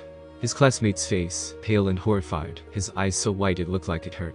Izuku's hand, pale from blood loss and his vision shaky, reaching up with blood on his skin. Todoroki, kneeling in dark coagulating blood. Todoroki, asking him why, desperately trying to put pressure on his wounds. Izuku's going slower than last time, but he can't bring himself to care. It's not like getting first place will actually help me, he thinks sullenly as he starts to crawl across the ropes again. He hadn't bothered to pick up the piece of metal sheeting this time. He wouldn't need to beat Koch-chan and Todoroki. Izuku doesn't even want to see Todoroki right now. Or maybe that's what he needs badly, he can't tell. He feels dizzy, still, like he's still bleeding out, and impulsively, he looks up to his arms. The fabric of his sports uniform is undamaged, clean and bright. It feels wrong. He remembers the first day of class, Aizawa telling him that just trying your best isn't enough, and Izuku thinks that they're giving me mixed messages here because it's contradictory, that if he finishes first in this stupid race, that he's branded as the target for the cavalry battle. It's contradictory, and Izuku wonders if the people who came up with the race even considered that, if they even knew that Aizawa had told him that. It doesn't matter, he thinks, because they don't know I won in the first place. Nobody but me will ever know. Izuku hauls himself up after the slow climb across the ropes, and the minefield this time doesn't come with any bright ideas or any clever tricks. He walks as quickly as he dares, picking his way through the mines and weaving between the clumps in the soil. It helps that he's seen some of them before, that he doesn't hesitate, afraid. Some of the other students seem nervous, even his present mixed voice explains that the mines stun but don't seriously injure. Izuku practically throws himself across the field, a little more reckless than he maybe needs to be, but he can't help the way his chest aches with jealousy when the crowd starts cheering, and he knows that Todoroki just crossed the finish line. Or maybe Koch-chan, maybe Izuku's involvement is why Todoroki pulled ahead of Koch-chan in the first place. It doesn't matter. Izuku runs, keeps a steady pace, until he crosses the finish line himself. The victory feels dull. He walks to the stage area, like he'd done with the Uraraka the last time, except he doesn't wait. He looks up to the board, sees his name beside the small number 14 written there, his name just under Tsuyu's. He stares at it, unblinking. Todoroki had gotten first, after all. Izuku thinks he probably deserves it, after what Izuku made him watch, whether he remembers or not. Deku. Uraraka is breathless as she runs up to him, a happy smile on her face. You beat me, she says, and Izuku is struck by the fact that there isn't any surprise on her face. Last time, there had been, he's sure of it. He thought she'd been surprised to see him succeed at all, and he hadn't even questioned it was natural for someone to be surprised at that. He hadn't thought it had been just because he'd gotten first, but at him doing well in any way. But she doesn't seem surprised or bothered that he's beat her, just happy for him, and that's what snaps through the haze hanging over him. He blinks, then smiles back at her. I think we're both moving on to the next round, he says, giving her a bright grin to match her own, and she nods eagerly. Right? I don't know what they're doing for the second round, but there's no way we didn't make the cut, she answers, reaching up to tuck a lock of her hair behind her ear. Looks like first and second place are from our class. Todoroki and Bakugo really are something, aren't they? Izuku nods, glancing to the side, where Koch-chan is fuming. There's a wide circle of empty space between him and any of the other students waiting, probably because of the explosions, sparking wildly off of his palms, even though his hands are down by his sides. He's looking up, his head tilted back to watch the leaderboard, and his expression is full of an anger that Izuku knew to expect from years of watching Koch-chan. It's close to the expression he'd had one time that Izuku beat him on a math final, but worse, and Izuku winces internally. Todoroki is in for a rough time when Koch-chan gets to him, he thinks. Izuku glances around, ignoring Midnight as she steps onto the stage and starts explaining. Her words are the exact same as last time, so Izuku doesn't feel bad tuning her out as his eyes settle on Todoroki. He's at the front of the pack, his uniform barely damaged except for a thin pink scuff near his left hip. Izuku wonders if he has trouble seeing out of his left eye. It doesn't look like the eye itself is damaged. Todoroki stares up at the leaderboard as it populates with the point totals of the 42 students who passed, and he looks as calm and impassive as ever, even when his name lights up with the 10 million points. Izuku's own name has 145 points next to it, and Izuku lets out a breath that he hadn't realized he was holding.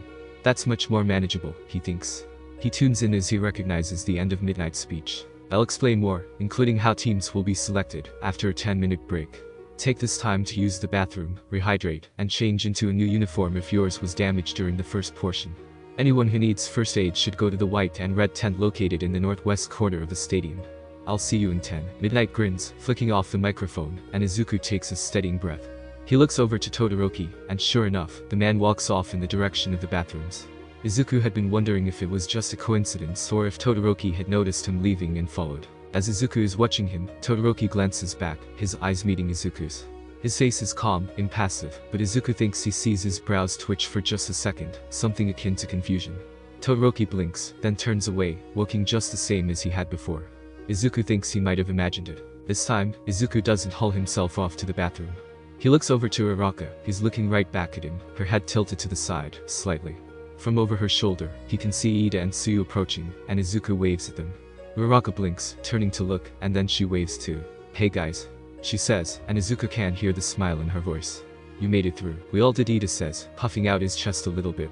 All of Class 1 is moving on to the cavalry battle. Tsuyu nods, lifting a finger to her mouth thoughtfully. I wonder how the teams will be selected, Ribbit. She taps her finger once, twice on her skin.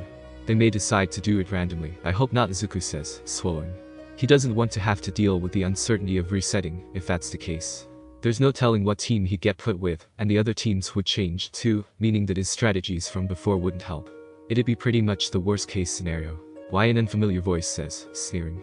Because then you wouldn't be able to stick with your precious classmates. They say the last word like it's an insult, like a dirty word, and Izuku turns to see a blonde man with bright blue-gray eyes, a nasty smirk on his face. He's wearing a sports uniform, and he looks vaguely familiar. Who are you? Araka asks before Izuku can get the chance, her face twisted in a confused frown. I'm not surprised you haven't heard of me, the boy says, rolling his eyes. Class 1 is too absorbed in their own lives to even look at the other classes, isn't that right? He shrugs, a confident smile on his face as his eyes narrow slightly. My name is Nido Monoma, and I'm from Class 1B, you know, the other hero class. He's glaring daggers at them, and Izuku doesn't have to look at Iida to know that their class president is bristling. Monoma, Izuku says, giving him a pleasant smile. It's nice to meet you. I look forward to seeing your performance in the cavalry battle.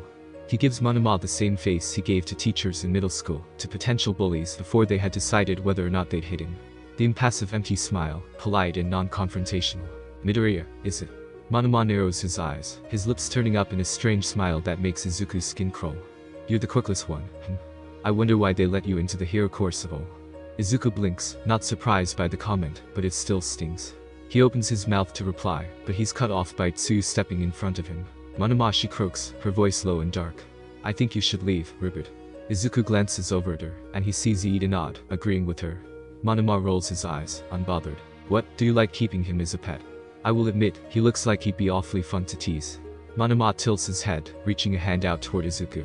I wonder. A large hand, the palm nearly the length of Monoma's torso, suddenly wraps around him from behind, tugging him back before he can grab Izuku. Izuku blinks, looking at the orange-haired girl holding Monoma, looking irritated. Can you please behave for just 10 minutes, Monoma? She takes a breath, releasing Monoma at her side. I left to get water, and when I come back, what do I find you doing? Terrorizing Class 1A. Can do, they deserve it, Monoma replies, pouting but not making a move to walk towards Izuku. He folds his arms over his chest, a scowl on his face. They absolutely do not, Kendo retorts, smacking him on the shoulder, then turning to look at Izuku and his friends. I'm sorry for his behavior. He has mental problems. Monoma squawks, elbowing her. I do not. Kendo shoves him back, looking unimpressed. Come on, let's go find the rest of our class, she says, leading him away from the Class 1 group. Izuku stares after them, watches as they squabble and argue. Midoriya Tsuyu croaks, are you alright? Izuku blinks. Huh. I'm fine. He says, turning back to look at her. His voice is a little shaky, but he feels fine, really. Geez, that guy is so rude, Araka says, crossing her arms over her chest. He said all of that awful stuff about you, Deku. Izuku shrugs. That really wasn't that bad, he says, not really seeing the problem. It's not like it was untrue, either. It was a wonder why he was in the hero course. His friends aren't keeping him as a pet, but that's more due to their own kindness, rather than some special trait of Izuku's. Being compared to an animal isn't new to him, and calling him a pet, saying he'd be fun to tease, isn't really anything that gets to him, not at this point in his life. Uraraka frowns. Well, it wasn't okay for him to say that. He doesn't even know you. She sighs, dropping her arms to her sides, opening her mouth to say something else, but an announcement interrupts her. Hey listeners. President Mick's voice booms through the stadium. It's time to explain the cavalry battle in more detail, so listen up. Izuku and his friends turn back to the stage where Midnight had been. They hadn't really moved, so they just have to look up to see the projector screen. It's showing President Mick's face, a video clearly taken from the announcer's stand. For the second part of the sports festival, it'll be just as Midnight explained. You'll be competing to get headbands from each other, with point values assigned according to your rank in the first round. The screen changes, showing their points once again. The headbands will be worn by the rider of the cavalry team. Teams may have between 2 and 4 members, with a maximum of 1 rider. Headbands may be worn on the head or neck, but must not be hidden. Quirk usage is allowed, but you may not intentionally injure another participant. You will be allowed to select your own teams. You have 10 minutes to assemble your teams, and then we'll be starting. The top 4 teams will move on to the next and final round. Happy selecting. President Mick whoops loudly, and the audience breaks into cheers, while the crowd of students on the ground dissolves into chatter. Izuku turns to Uraraka, seeing her already looking at him. Deku, do you want to team up? She asks, a smile on her face. Me, you, Iida, and Tsuyukan. Actually, Uraraka Iida interrupts, looking uncomfortable. I would like to work with another group. As much as I value our friendship, it is also very much the case that in this endeavor, we are rivals. Iida swallows, his jaw tensing. I have another team in mind for myself as well, Rupert. Tsuyu looks apologetic. That's okay. Izuku cuts in, and Uraraka nods beside him. Good luck, you two. Iida nods quickly, turning and marching away. Tsuyu tips her head, turning and walking over to Shoji where he and Mineta are talking. Izuku wonders if, in the permanent timeline, she and Mineta had still been in the flood zone together. He'd never asked. But should we team up with Deku? Uraraka tugs on his arm, refocusing him. Izuku hums in reply, thinking as he looks out over the field. Most people are already organizing into teams, but as Izuku scans the field, he spots Todoroki, standing in the center of the field, alone. He's looking out at the others, looking almost uncertain. He doesn't have any close friends, Izuku realizes. And nobody wants to become a target because of the 10 million points. Izuku knows how that feels, and as Todoroki's gaze meets his own, Izuku smiles. I have an idea, he says, walking toward Todoroki. Uraraka follows him, and Izuku watches Todoroki blink as they approach. Midoriya, Todoroki says, voice flat. Todoroki. Izuku responds. Let's team up. He holds out a hand to Todoroki, and Todoroki flinches, just the tiniest bit, but Izuku sees it. It's a small motion, just the tensing of Todoroki's shoulders and the gritting of his teeth, the smallest flash of panic in his eyes, but Izuku catches it. He's used to reading people from his years of trying to judge who would make fun of him in class, but leave him alone after, and who would corner him and try to break his ribs. Todoroki? Izuku asks, lowers his voice. Todoroki blinks, shaking his head slightly. Yes, we can team up. He says, glancing from Izuku to Uraraka and back to Izuku. It's just the two of you. Izuku nods. We should try to find a fourth, considering your point count. He gestures to the leaderboard. It'll make things easier. Oho. Izuku startles at an unfamiliar female voice. I think I can help make things easier. Izuku turns to see the pink-haired girl who had soared across the pit trap in the obstacle course, a muscular girl with eyes that look like the crosshairs of a gun. Who are you? Todoroki asks, voice short. I'm Mei Hatsume, future CEO of Hatsume Industries. She says brightly, a smile splitting her face. And with my babies, you three will be a shoe-in for the tournament. She slaps the large bag she's carrying, and something inside rustles with a metallic sound. Your babies? Uraraka's brows are furrowed in a mixture of confusion and concern. Yup. Hatsume reaches into the bag, rooting around in it for a moment before pulling out what appears to be a pair of matching bracelets. I'm in the support course, see? These will help you, I think. They're anti-nausea bands. She passes Uraraka the bands, and Uraraka takes them, staring at them with open curiosity. Are those allowed? Todoroki asks, tilting his head as Uraraka clasps them onto her wrists, just above the hem of her sleeves. Oh, yeah. Hatsume turns to him, grinning. Support course students can use what they want, you know. It's how we get to show off all of our babies. She reaches back into her bag, pulling out something that resembles the jetpack she'd used in the first round, and she holds it out to Todoroki. This isn't really suited to you in particular, but it should be useful since you'll be our rider, right? She passes it to him, and he takes it from her. I didn't realize we'd agreed on that, Todoroki says, sliding the straps of the jetpack over his shoulders. How does this work? Just pull the handle on your left. Hatsume answers, beaming. With a quirk, maneuvering midair shouldn't be too hard. Todoroki nods, but Hatsume seems done paying attention to him, anyway. She turns back to the bag and tugs on something inside, pulling out what looks almost like armor. She offers it to Izuku, a pair of strange gloves that end at the first knuckle, and extend to guard the bones of his forearms. These are just some neat little babies I whipped up the other day, she says, grinning. I'm sure you can figure out the basic idea, but these are also blast-proof, which should help with that guy. She jerks a thumb behind her, and sure enough, when Izuku looks over her shoulder, he can see Koch-chan arguing with Sero and Kirishima. Thanks, Izuku replies, putting them on. They fit well, and they feel just the right amount of heavy. He looks down at them, flexing and unflexing his hands. These would be nice as Ace, he thinks. The way they guard his forearms, he could probably get away with blocking weapons or court attacks with them. He'll have to come up with some reason for Hatsume to give him a pair. Listeners. President Mick's voice calls out over the field. Return to the staging area to get your headbands and record your official team placements. Selection time is up. Izuku trails behind his group as they cross the field, walking the short distance to where Midnight, Vlad King, Ectoplasm, and a few other teachers are taking down teams and handing out headbands. He probably should be paying attention to the conversation, but instead, he's eyeing the competition. Koch-chan, Kirishima, Sero, and Ashido have formed one group, but that isn't surprising. The group formed by Shoji, Tsuyu, and Mineta isn't, either, if only because Izuku watched that team form in the first place. It strikes Izuku as strange, though, to see Ida standing with Aoyama, Ojiro, and a kid he doesn't recognize, with wild violet hair that stands over his head in a cloud of thin strands. It's even stranger, considering the blank, impassive look on Iida's face, and Izuku gets the uncomfortable sense that he's missing something. Izuku follows behind Todoroki as they head over to their starting spot. Todoroki has the headband tied around his forehead already, his mismatched hair falling over slightly. Izuku sees him tip his head back slightly, looking at Izuku. Midoriya, he says, quietly enough that Izuku doesn't think anyone but him can hear. After this, we need to talk. Izuku blinks, scanning Todoroki's face, but he doesn't see anything that gives away what this means. There's no anger, no disdain or disgust on his face, but then again, Izuku didn't exactly expect Todoroki to be a bully, anyway. What Izuku's more afraid of, confusion, fear, pity, recognition isn't there, either, and Izuku wonders why Todoroki is so good at hiding his emotions. Sure, Izuku replies, giving Todoroki a small smile, and Todoroki blinked at him slowly, before turning to walk forward again. Izuku doesn't have much time to think about it, though, because soon they're at their starting point, and he's having to coordinate forming the horse with Hatsume and Uraraka. It's not as difficult as he'd expected, really, and he ends up as the front member of the horse group, mostly because Hatsume and Uraraka are closer to each other in height, so it works out better with Todoroki sitting on their shoulders, anyway. Start. President Mick's shout is drowned out by the flurry of movement that's set off by the sound, and Izuku is running forward with his team, as the field explodes into motion. Izuku sees a lash of green vines whip out in front of them, twisting up at Todoroki in an instant, and Izuku reacts without thinking, reaching up and snatching the vine from midair, ripping at them. The vines he pulled tug at his palm, but the gloves that Hatsume had given him protect him from the thorns, and he silently thanks her. Todoroki, careful. Izuku hisses.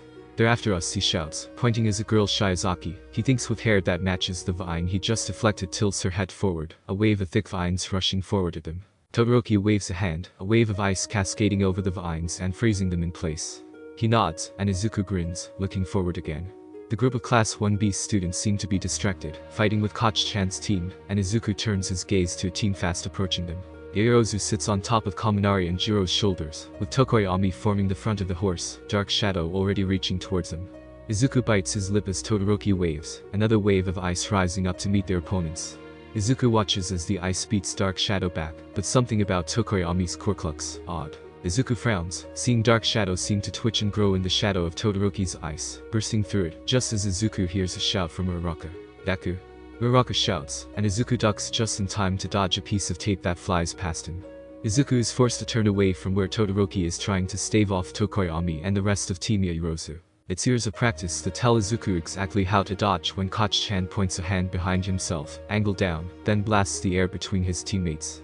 Izuku hisses, raising his forearms to block Koch-chan as he slams into him, a wild grin on Koch-chan's lips. Hey there, Deku. Koch-chan laughs, and Izuku pushes him off, gritting his teeth as Koch-chan blasts his way through the air to land back on his horse, without touching the ground once. It's not technically against the rules, Izuku thinks, but that doesn't mean I like it. What was that? Todoroki asks from above him, whipping out a wall of ice as a metal rod, sparking with electricity, comes from the other team fighting them. Koch-chan is trying to rip it off of your head in midair. Izuku hisses. Watch as Koch-chan position himself to try again.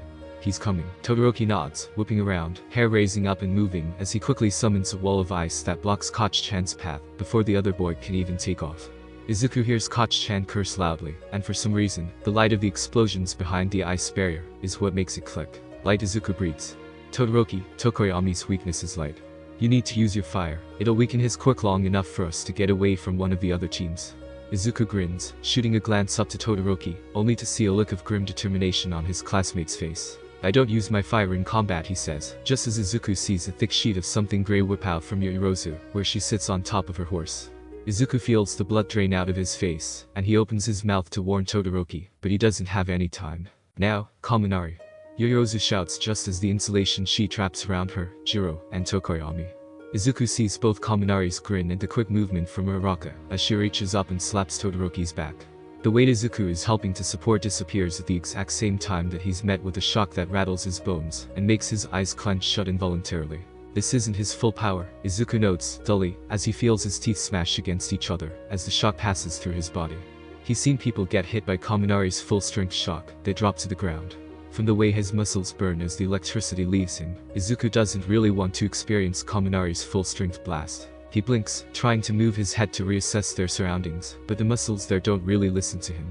His head twitches back in a jerky motion, just in time to see Todoroki floating above them, looking disoriented. His face is set in a grim line, and he's reaching for Izuku's shoulder when Izuku hears it. He hadn't realized his ears were ringing, but the sound of an explosion cuts right through it, and Izuku feels dread pull in his stomach. Koch-chan, flying across the air, collides with Todoroki midair, his hand sparking slightly as it grips the headband on Todoroki's forehead. Izuku can see the grimace spread over his teammate's face, the opposite to Koch-chan's toothy grin, but Izuku can't do anything but watch helplessly. He orders his arms to move, and they twitch uselessly at his side for just a moment before he can reach up, snagging Todoroki's leg, just as he starts to go flying. Izuku grits his teeth, pulling him back down, and Izuku can see a burst of red where Koch-chan must have hit him when they collided. Damn, Todoroki swears, and Izuku almost laughs because this sucked. Izuku turns, the tiny sparks of electricity finally loosening their grip on him, as he sees Team Yaoyorozu and Team Bakugo fighting, ignoring Izuku and his team now. He supposes that makes sense. Time's up. A cheery voice calls, and Izuku freezes because, what? They hadn't been on the field long at all. We must have lost time when we were electrocuted, Izuku thinks, his head spinning. He can feel Todoroki climbing down, and hear the way Uraraka growls in frustration, hears her kick at the ground as soon as she's free from their formation. Izuku just stares up at the leaderboard, even though he knows they can't possibly be up there, not without any points. His head is spinning. Alright, listeners. Present Mick's voice is bright, happy, and it gets on Izuku's nerves. As you can see, the 4 teams that will be advancing onto the next round are Team Yaoyorozu in first place, Team Bakugo in second, Team Shinsu in third, and Team Kendo in fourth. Izuku blinks, long and slow. Iida made it, he thinks, but he isn't reacting. In fact, Iida is standing, still and calm, beside Aoyama and Ojiro, not moving an inch. Shinsu is the one moving from that team, and he doesn't look surprised or happy, really. There's a small twist to his lips that could be a small smile, but it's near impossible to tell. He sighs, dropping his shoulders, and Izuku can see the way realization and awareness bleed back into Iida, Aoyama, and Ojiro, all 3 of them blinking in shock. Aoyama drops to his knees, and Ojiro presses a hand to his head. I'm sorry, guys. Izuku turns back to see Uraraka with a sad expression on her face. I couldn't be of much use. It's okay, Izuku says, giving her a calm smile.